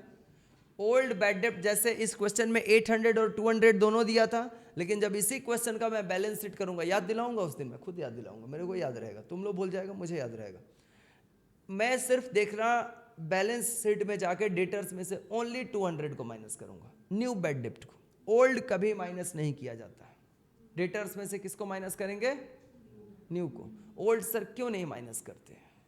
क्वेश्चन, क्योंकि वो ऑलरेडी माइनस किया हुआ रहता है, क्योंकि डेटर्स भी ट्रायल बैलेंस के अंदर लिखा हुआ रहता है और बैड डेप्ट भी ट्रायल बैलेंस के अंदर ही था ना, तो ऑलरेडी वो एडजस्ट करके ही डेटर्स लिखा हुआ था, यानी उस बैड डेप्ट को माइनस करके अब कितना डेटर्स बचा है वो लिखा हुआ है।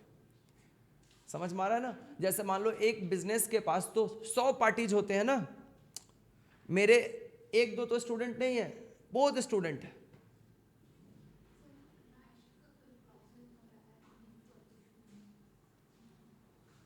उसको बोलो बैक करके दोबारा एंटर करने का, अभी तो वो ज्वाइंट है।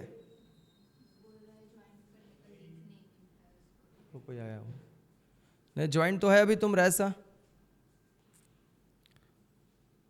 अभी ज्वाइंट तो है, तुम उसको समझाओ कहाँ से लाइव जाना है जा करके, वो ज्वाइंट तो है अभी। रैसा क्लियर है ना तुमको?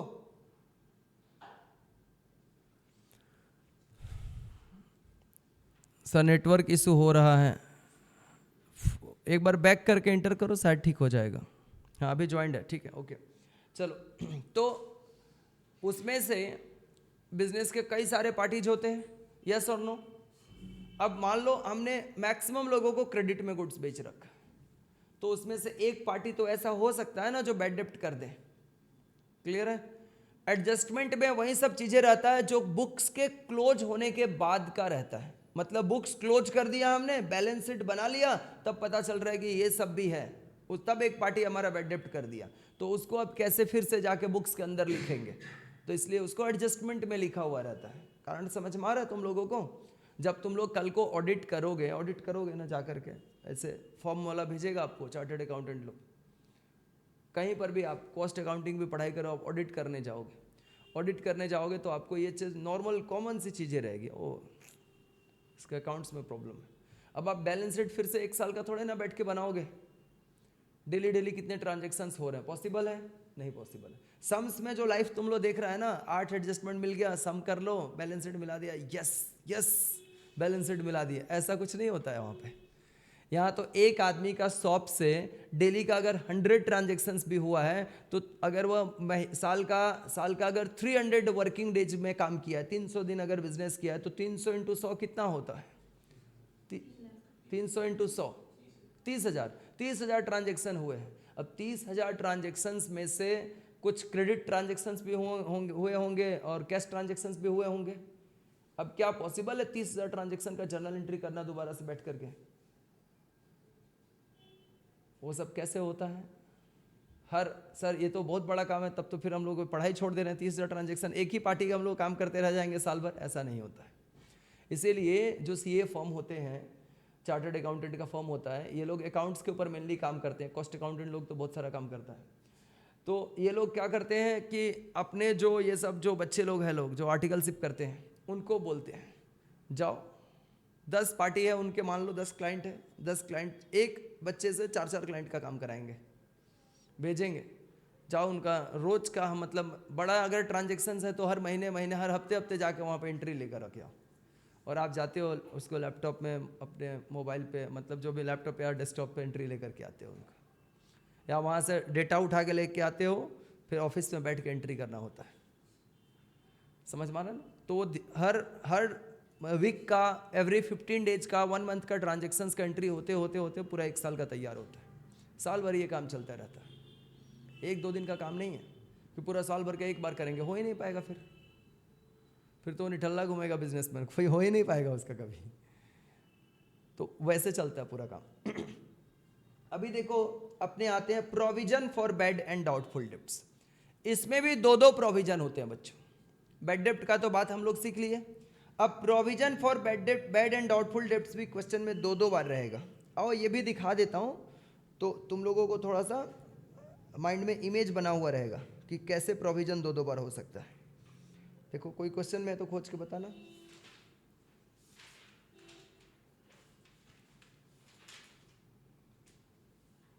प्रोविजन खोजो।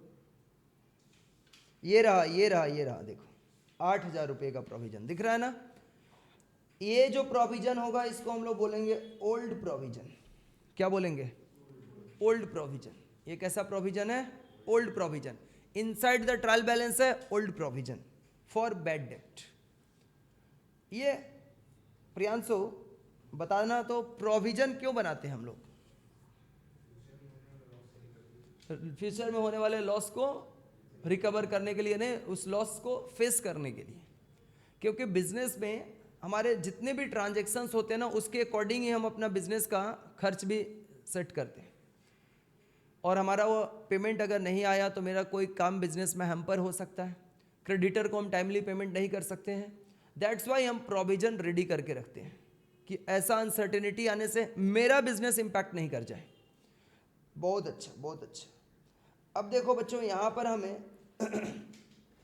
प्रोविजन मेंटेन करने के लिए बोला है create a provision for doubtful debts at the rate of 5% on debtors.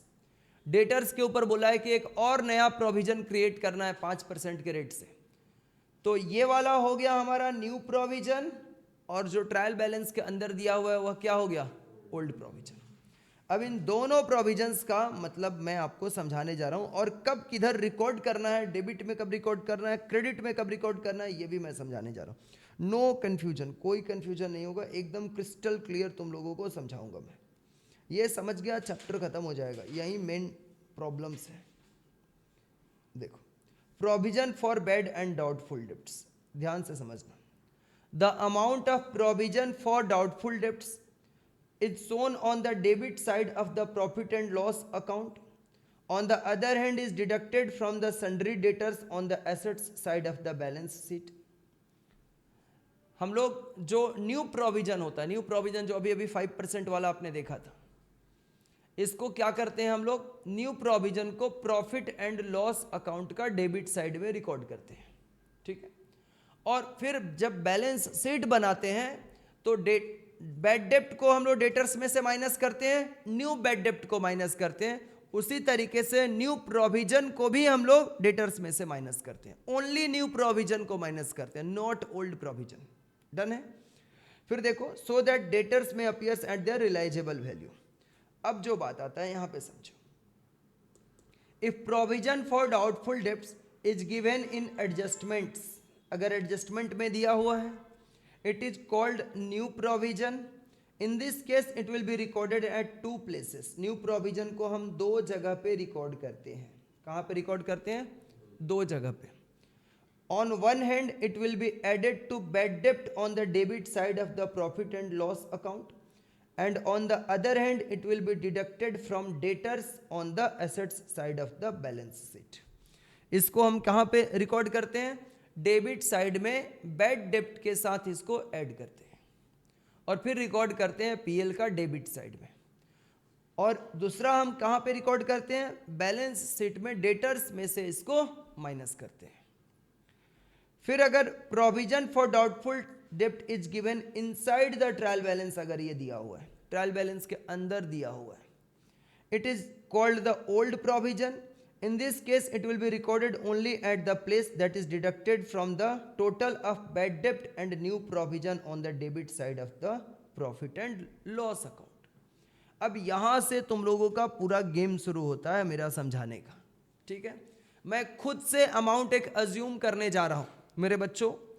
यहाँ से लाइव वाले बच्चे लोगों को भी मैं बोल रहा हूँ, यहाँ से थोड़ा sir PDD and bad both will be deducted from the debtors in balance sheet. हाँ दोनों ही, न्यू बैड डेप्ट और न्यू प्रोविजन दोनों को माइनस किया जाएगा हिमांशु, ठीक है ना, दोनों माइनस किया जाएगा।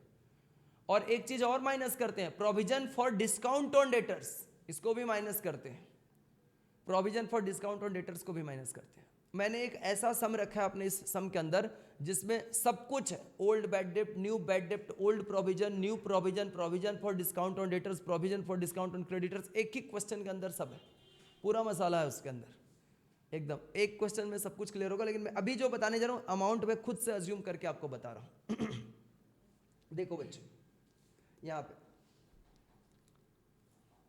यहां पे ओल्ड बैड डेप्ट भी आपको दिया हुआ है,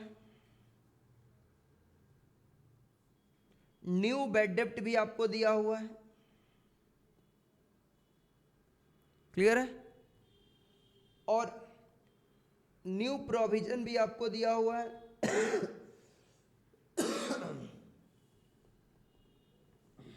और ओल्ड प्रोविजन भी आपको दिया हुआ है।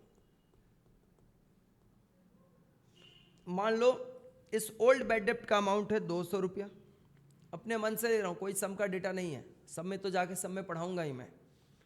न्यू बैड डेप्ट है 800 रुपये का, नया प्रोविजन है हमारा 6000 रुपये का, और पुराना प्रोविजन है हमारा 8000 रुपये का। पहला एग्जाम्पल मैं अभी देने जा रहा हूं। देखो, हमने क्या करेंगे, ओल्ड बैड डेप्ट के साथ न्यू बैड डेप्ट को ऐड करेंगे, ऐसा मैं तुम लोगों को अभी थोड़ी देर पहले बताया हूं। एग्जाम्स में तुम लोगों को यही क्वेश्चन में मिला हुआ, चारों चीज है और ऐसा ही है पूरा एग्जैक्ट।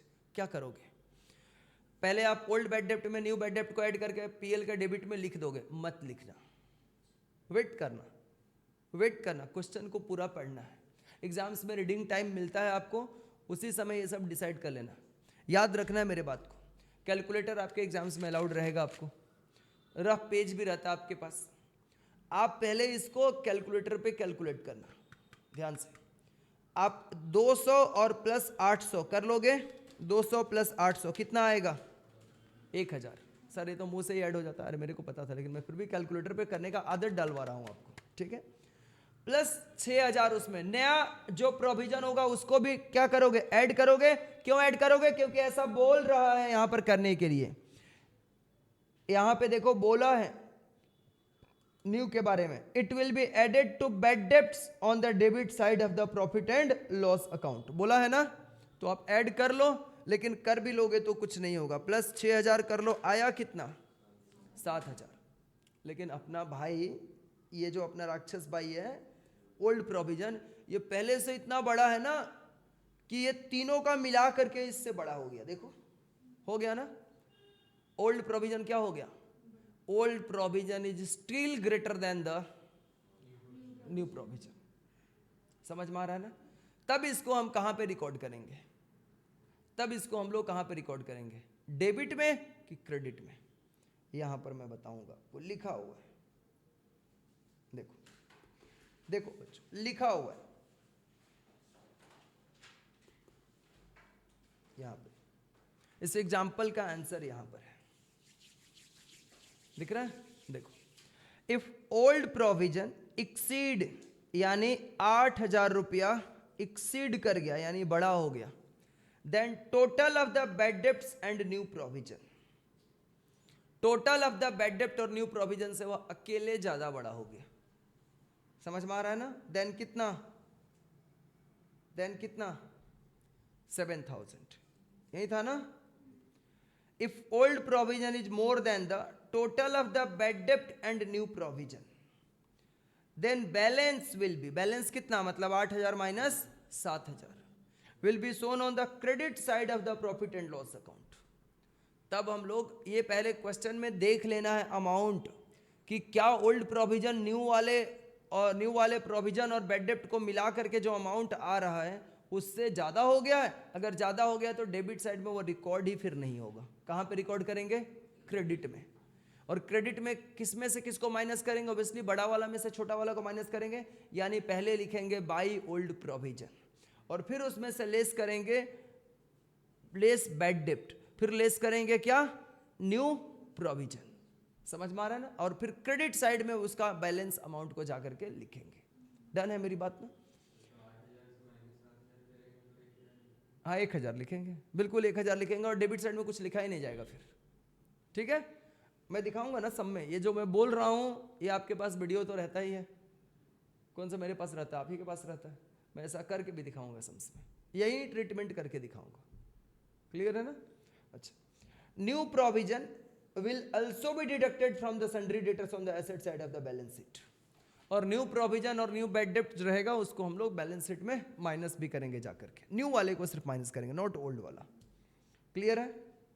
अब हम फिर ऊपर आते हैं बच्चों।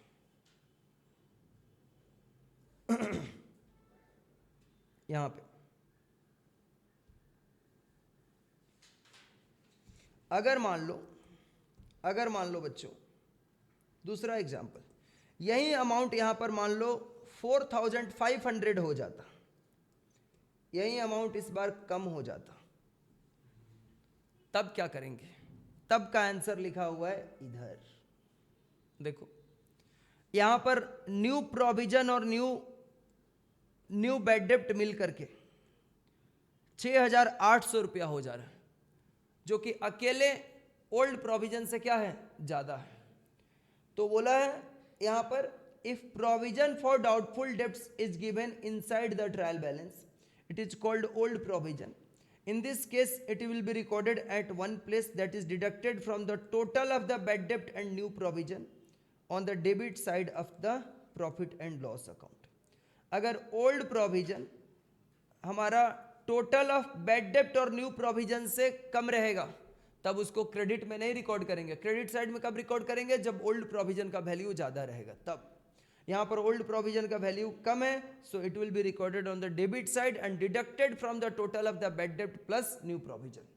टोटल ऑफ द बैड डेप्ट और न्यू प्रोविजन को ऐड कर दो, 200 और 800 कितना हो जाएगा? 1000 और प्लस 6 7000, 7000 अकेले ये हो गया मिल करके, और ओल्ड प्रोविजन हमारा कम है 4500 है, तो डेबिट साइड में लिखेंगे हम लोग 2 बैड डेप्ट, फिर ऐड करेंगे 2 न्यू प्रोविजन, और फिर उसमें से लेस करेंगे 2 ओल्ड प्रोविजन, और फिर जो बैलेंस अमाउंट आएगा उसको जाकर के लिखेंगे।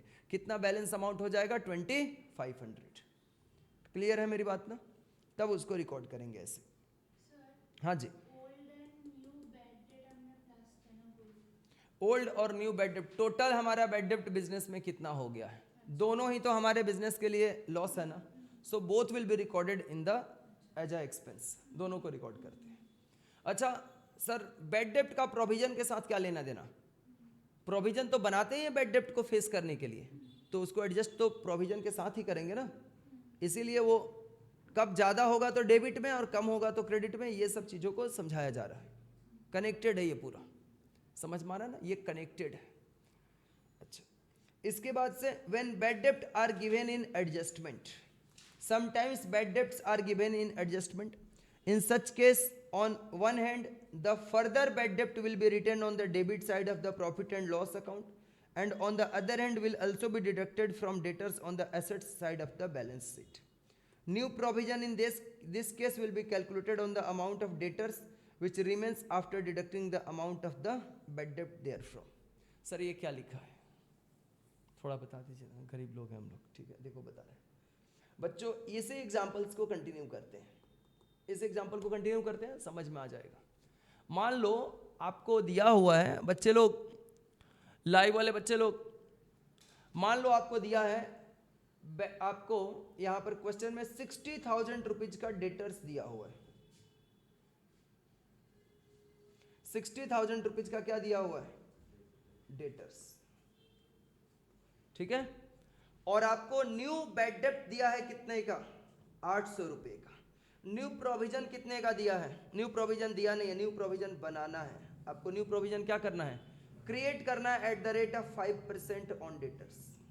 अब यहां पर भी मेरे छोटे भाई बहन गलती करते हैं एग्जाम हॉल में, क्या करते हैं ना, 60,000 का 5% करके निकाल देते हैं।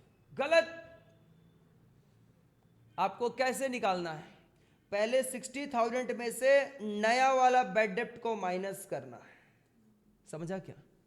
और फिर जो अमाउंट आएगा 59,200, उसके ऊपर 5% निकाला जाएगा।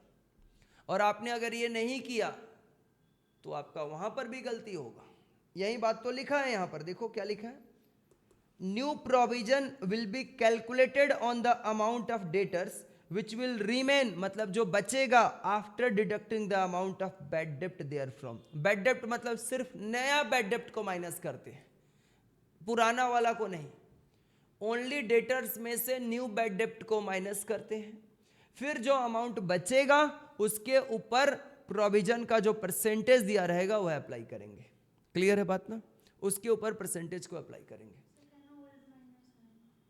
ओल्ड ऑलरेडी डिडक्ट किया हुआ रहता है डेटर्स में से, ये बात तीसरी बार मैं बोल रहा हूं, क्योंकि ट्रायल बैलेंस में ओल्ड भी लिखा रहता है, ट्रायल बैलेंस में डेटर्स भी लिखा रहता है, और वो ऑलरेडी एडजस्टेड रहता है, मतलब एडजस्ट करके ही डेटर्स लिखा हुआ है, तो फिर से माइनस करेंगे। एक बार माइनस हुआ है दोबारा माइनस करेंगे नहीं करेंगे ना, एक ही बार माइनस करेंगे।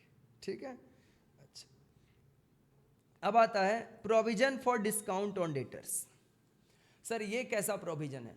ये प्रोविजन है डिस्काउंट देने वाला। ये प्रोविजन कैसा है? डिस्काउंट देने वाला।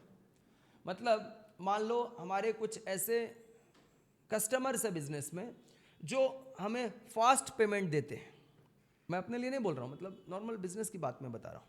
कुछ ऐसे बिजनेस में कस्टमर होते हैं जो प्रॉम्प्ट पेमेंट देते हैं, फास्ट, मतलब उनका पेमेंट शेड्यूल बहुत अच्छा है, मतलब उनके जैसे कस्टमर होने की वजह से बिजनेस अच्छा से चल रहा है। तो ऐसे कस्टमर्स लोगों को हम क्या चाहते हैं कि भैया ये लोग तो हमारे मेन लक्ष्मी है ये लोग, तो इनको डिस्काउंट हम देते रहेंगे। समझ में आ रहा है ना? इनको 5%, 2%, बाकी जो लोग लेट से पेमेंट करेंगे उनको डिस्काउंट नहीं देंगे, इनको लेकिन देंगे जरूर से, क्योंकि ये टाइमली पेमेंट देते हैं, तो उनको डिस्काउंट देने के लिए अलग से हमने प्रोविजन बना के रखा है। इसको बोलते हैं provision for discount on debtors. अच्छा, डिस्काउंट कोई लॉस करके देता है ना कि अपनी प्रॉफिट को कम करके देता है, प्रॉफिट को कम देता है। डिस्काउंट देने से लॉस कोई करके डिस्काउंट नहीं देता है। कभी कोई बिजनेसमैन देखोगे डिस्काउंट का लिखा रहता है 50% फ्लैट ऑफ आपको बनाया जा रहा है, फिर भी उसमें प्रॉफिट है सामने वाले का, नहीं समझे? किसका? सेलर का। बिजनेस का ब्लड है प्रॉफिट, मतलब तुम लोगों के शरीर में खून नहीं रहेगा तो कितना दिन चलेगा? तुम लोग 1 सेकंड नहीं चलेगा, खेल खत्म। समझ गया ना? उस तरह बिजनेस के लिए भी वो प्रॉफिट थोड़ा भले वह एक्स्ट्रा पहले कर रहा था, आईफोन वाला लॉन्च करता है तो क्या करता है, 1.5 लाख में बेचता है, फिर बोलता है ह्यूज डिस्काउंट आ गया, पूजा धमाका 20,000 का डिस्काउंट दे दिया। लास्ट में लाके जब 3-4 उसका नया नया वर्सन आ जाता है तब उसको 50,000 में बेचता है, फिर भी प्रॉफिट करता है। तो सोचो बिगिनिंग में कितना प्रॉफिट किया होगा वो। समझ में आ रहा ना?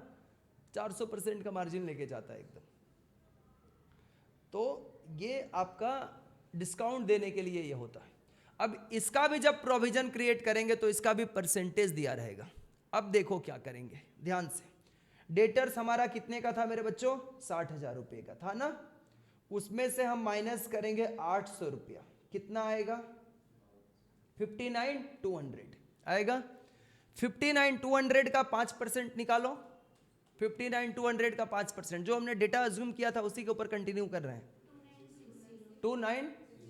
अब 2960 जो नया प्रोविजन आया ना उसको भी माइनस करेंगे, और फिर जो अमाउंट आएगा उसके ऊपर provision for discount on debtors का परसेंटेज यूज करेंगे। क्लियर है? ये नहीं कि provision for discount on debtors बोलेगा तो टोटल डेटर्स के ऊपर ले लेना, गलत हो जाएगा एग्जाम में, कभी नहीं। क्या क्या माइनस करेंगे? डेटर्स में से न्यू बैड डेप्ट को माइनस करेंगे, फिर न्यू प्रोविजन को भी माइनस करेंगे, फिर जो बैलेंस आएगा उसके ऊपर डिस्काउंट।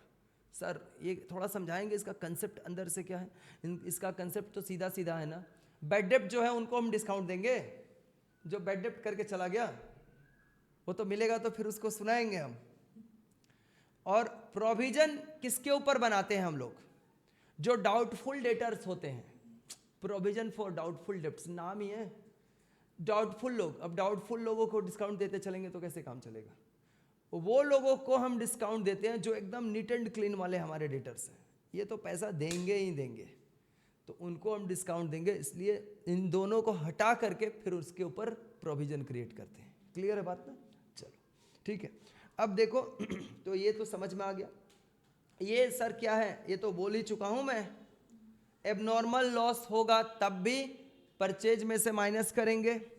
अगर हमारा गुड्स हमारा अगर मान लो गुड्स चोरी हो गया तब भी हम लोग क्या करेंगे? परचेज में से माइनस करेंगे। डोनेशन देंगे तब भी परचेज में से माइनस करेंगे। फ्री सैंपल देंगे तब भी परचेज में से माइनस करेंगे। क्लियर है? अच्छा, ये जो आपको एडजस्टमेंट दिया हुआ है इसको अभी नहीं समझो, इसको आगे समझाएंगे। एबनॉर्मल लॉस का जो जर्नल एंट्री दिया, क्योंकि ये जर्नल एंट्री चैप्टर का पार्ट है। अब आ जाओ, charity in the form of goods, free sample, drawings in goods, ये ऑलरेडी बोला हुआ है, आज ही का बोला हुआ है ये सब बात। लेकिन चैरिटी अगर हम करेंगे तो ट्रेडिंग अकाउंट में हम लोग परचेज में से माइनस करते हैं और साथ में debit side of the profit and loss account business expense बोल के दिखाते हैं, क्योंकि चैरिटी करना बिजनेस के लिए एक्सपेंस होता है। मतलब दो जगह पे इसको रिकॉर्ड करेंगे, कहाँ पर, परचेज में से माइनस करेंगे और पीएल के डेबिट में भी रिकॉर्ड करेंगे। गुड्स फ्री सैंपल में अगर देंगे तो इसको हम लोग परचेज में से माइनस करेंगे और debit side of the profit and loss account भी इसको हम लोग रिकॉर्ड करेंगे। सिमिलरली अगर गुड्स हमारा एबनॉर्मल लॉस हो गया यानी चोरी हो जाएगा, तब भी हम लोग परचेज में से माइनस करेंगे और पीएल के डेबिट में लॉस बोल के उसको रिकॉर्ड करेंगे। क्लियर है? इसके बाद से ड्राइंग इन गुड्स, अगर सोल प्रोप्राइटर खुद ड्राइंग कर रहा है, गुड्स निकाल के लेके जा रहा है, तो परचेज में से इसको माइनस करेंगे और कैपिटल में से भी इनको लाइबिलिटी साइड में माइनस करेंगे। क्योंकि अभी मैं बैलेंस शीट का फॉर्मेट बता रहा था तो मैंने बताया था कि ड्राइंग्स को हम लोग कैपिटल में से माइनस करते हैं। आइदर वो ड्राइंग्स कैश में किया हो सोल प्रोप्राइटर, या काइंड में ड्राइंग किया हो, यानी कैश ले गया हो या कोई वस्तु निकाल के लेके गया हो, दोनों सिचुएशन में हम लोग कैपिटल में से माइनस करते हैं ड्राइंग्स को। क्लियर है? इसके बाद goods used in the business, use of goods in business, purchase में से माइनस करेंगे और asset side of the balance sheet में इसको हम लोग रिकॉर्ड करेंगे, shown on the asset side of the. ये नया चीज है आपके लिए, देखो ये नया चीज है। Use of goods in business, आप घर पे निकाल के लेके जा रहे हो तो क्या हो गया, ड्राइंग्स हो गया। लेकिन अगर बिजनेस में इस्तेमाल करने के लिए आप गुड्स निकाल रहे हो, समझ में आ रहा है ना? ये अनिर्बन है, स्टेशनरी का दुकान है इसका, समझ में आ रहा है ना? ये क्या किया, खाता बेचता है बच्चे लोगों को पढ़ने के लिए, अपने खुद हिसाब लिखने के लिए इसने बिजनेस में अपना क्या कर लिया, खाता निकाल लिया अपने लिए। समझ में आ रहा है ना? तो ये क्या हो गया, अपने बच्चों के लिए निकाल के लेके नहीं गया है, अपने बिजनेस का हिसाब लिखने के लिए निकाला है, बिजनेस में यूज कर रहा है। तब क्या हो जाएगा, deducted from purchase on the debit side of trading account and will also be shown on the assets side of the balance sheet as an assets. अब उसका वह एसेट्स बन गया, एसेट साइड में भी उसको रिकॉर्ड करेगा। कंटिंजेंट लाइबिलिटी क्या होता है, contingent liability outside the balance sheet record किया जाता है, बैलेंस शीट का हिस्सा ये नहीं होता है कंटिंजेंट लाइबिलिटी कभी भी। इसके बाद है manager commission on net profit, manager commission on net profit. ये कैसे निकलता है, ये देखो कैसे निकलता है। इधर आओ, इधर आओ तब बात करते हैं, अच्छा लगेगा यहां से देखोगे तो। यहां पे देखो, हम लोग क्या करते हैं ना बच्चों, मैनेजर कमीशन कैसे निकालते हैं। पहले हम लोग क्रेडिट साइड का टोटल अमाउंट ऐड कर लेते हैं, क्रेडिट का टोटल यहां पर कर लेते हैं। करने के बाद डेबिट का नेट प्रॉफिट को छोड़ करके डेबिट के जितने भी एक्सपेंसेस होते हैं सबको माइनस कर लेते हैं, डेबिट के जितने भी एक्सपेंसेस होते हैं सबको माइनस कर लेते हैं। माइनस करने के बाद जो कैलकुलेटर पे अमाउंट बचेगा उसके ऊपर मैनेजर्स कमीशन का परसेंटेज निकालते हैं। लेकिन इसमें दो वर्ड यूज किया हुआ रहता है, बिफोर और आफ्टर। इसमें क्या वर्ड यूज किया रहता है, ट्रीटमेंट कैसे करेंगे, क्रेडिट का टोटल कर लेंगे, डेबिट के सारे एक्सपेंसेस को कैलकुलेटर पे माइनस कर लेंगे, माइनस करने के बाद परसेंटेज यूज करेंगे। लेकिन कमीशन का परसेंटेज क्वेश्चन में दिया रहेगा एडजस्टमेंट में, लेकिन कमीशन का परसेंटेज जब हम लोग यूज करेंगे तो किस तरीके से यूज करेंगे, बिफोर के समय कैसे करेंगे और आफ्टर के समय कैसे करेंगे, यहां पर ऊपर में हमने लिख के दिया है बच्चों। आओ यहां पर अगर प्रॉफिट बिफोर चार्जिंग सच कमीशन रहेगा, अगर मान लो यहां पे लिखा रहेगा प्रॉफिट बिफोर चार्जिंग सच कमीशन, दिख रहा है ना बिफोर, तब हम लोग करेंगे जो अमाउंट कैलकुलेटर पे आया हुआ था माइनस करके उतना इंटू 10/100 करेंगे। समझ में आ रहा ना, बिफोर रहेगा तो परसेंटेज बाई जितना परसेंट 8% दिया रहेगा तो 8/100, 10 दिया रहेगा तो 10/100, 5 दिया रहेगा तो 5/100। लेकिन अगर वहीं प्रॉफिट आफ्टर चार्जिंग सच कमीशन रहेगा, आफ्टर चार्जिंग, एक हुआ यहां पर प्रॉफिट बिफोर चार्जिंग सच कमीशन, यानी यह मैनेजर का कमीशन देने से पहले का प्रॉफिट है, यानी जो प्रॉफिट आया उसी में से कमीशन देना है। और एक है मैनेजर को कमीशन देने के बाद का प्रॉफिट बचा हुआ है। समझ में आ रहा है ना? तो दोनों समय में मैनेजर का कमीशन कैसे निकालते हैं? बिफोर रहेगा तो परसेंटेज बाई 100 करेंगे, और जब आफ्टर रहेगा तो percentage divided by 100 plus percentage करेंगे। जैसे 10% रहेगा तो 10 बाई 110 करेंगे, 8% रहेगा तो 8 बाई 108 करेंगे। उस परसेंटेज को 100 में ऐड करके लिखेंगे आफ्टर के समय। दिख रहा है यहाँ पर? एग्जाम्पल समझाया हुआ है। 12% रहेगा तो आप मैनेजर कमीशंस वाला जब लाइन दिया रहेगा क्वेश्चंस में, तो आप पहले बिफोर और आफ्टर जरूर से खोज लेना। बिफोर रहेगा तो परसेंटेज बाई 100, और आफ्टर रहेगा तो percentage divided by 100 plus percentage. Clear है ना? वैसे करेंगे कैलकुलेशन। अब इसके बाद goods sold and dispatched but omitted to be recorded. अगर मान लो आपने गुड्स अपने बिजनेस में बेच दिया, बेच भी दिया गुड्स आपने, ये क्या हो गया?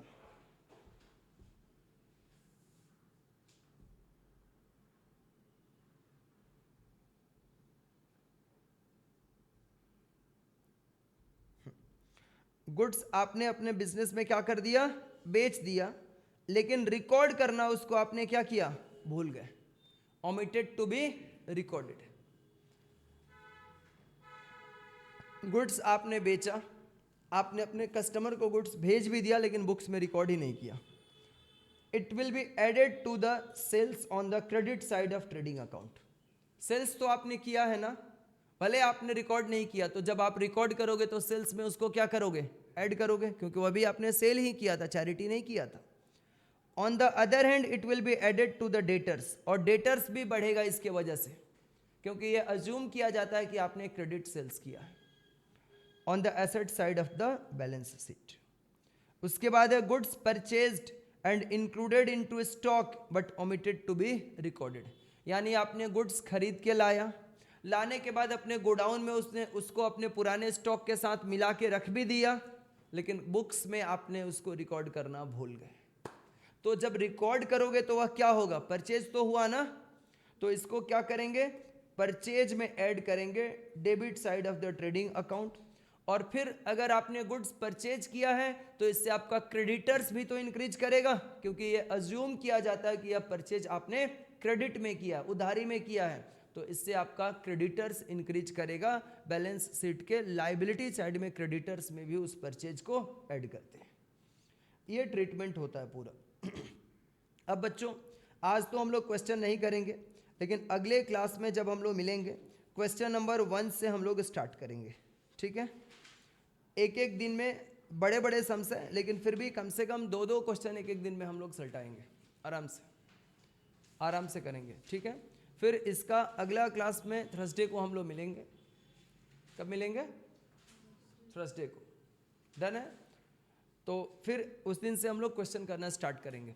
लेकिन ये सारा चीज़ों को एक बार मेरा रिक्वेस्ट है, यहाँ तक जो भी मैंने एडजस्टमेंट पढ़ाया एक बार रीड करके तुम लोग आना, क्योंकि मैंने बताया भी है कि तुम ही लोगों से मैं पूछूंगा अगले क्लास में इसको। थैंक यू बच्चों, आज का सेशन आप कहीं पर स्टॉप करते हैं। Thank you so much, bye bye, take care all of you.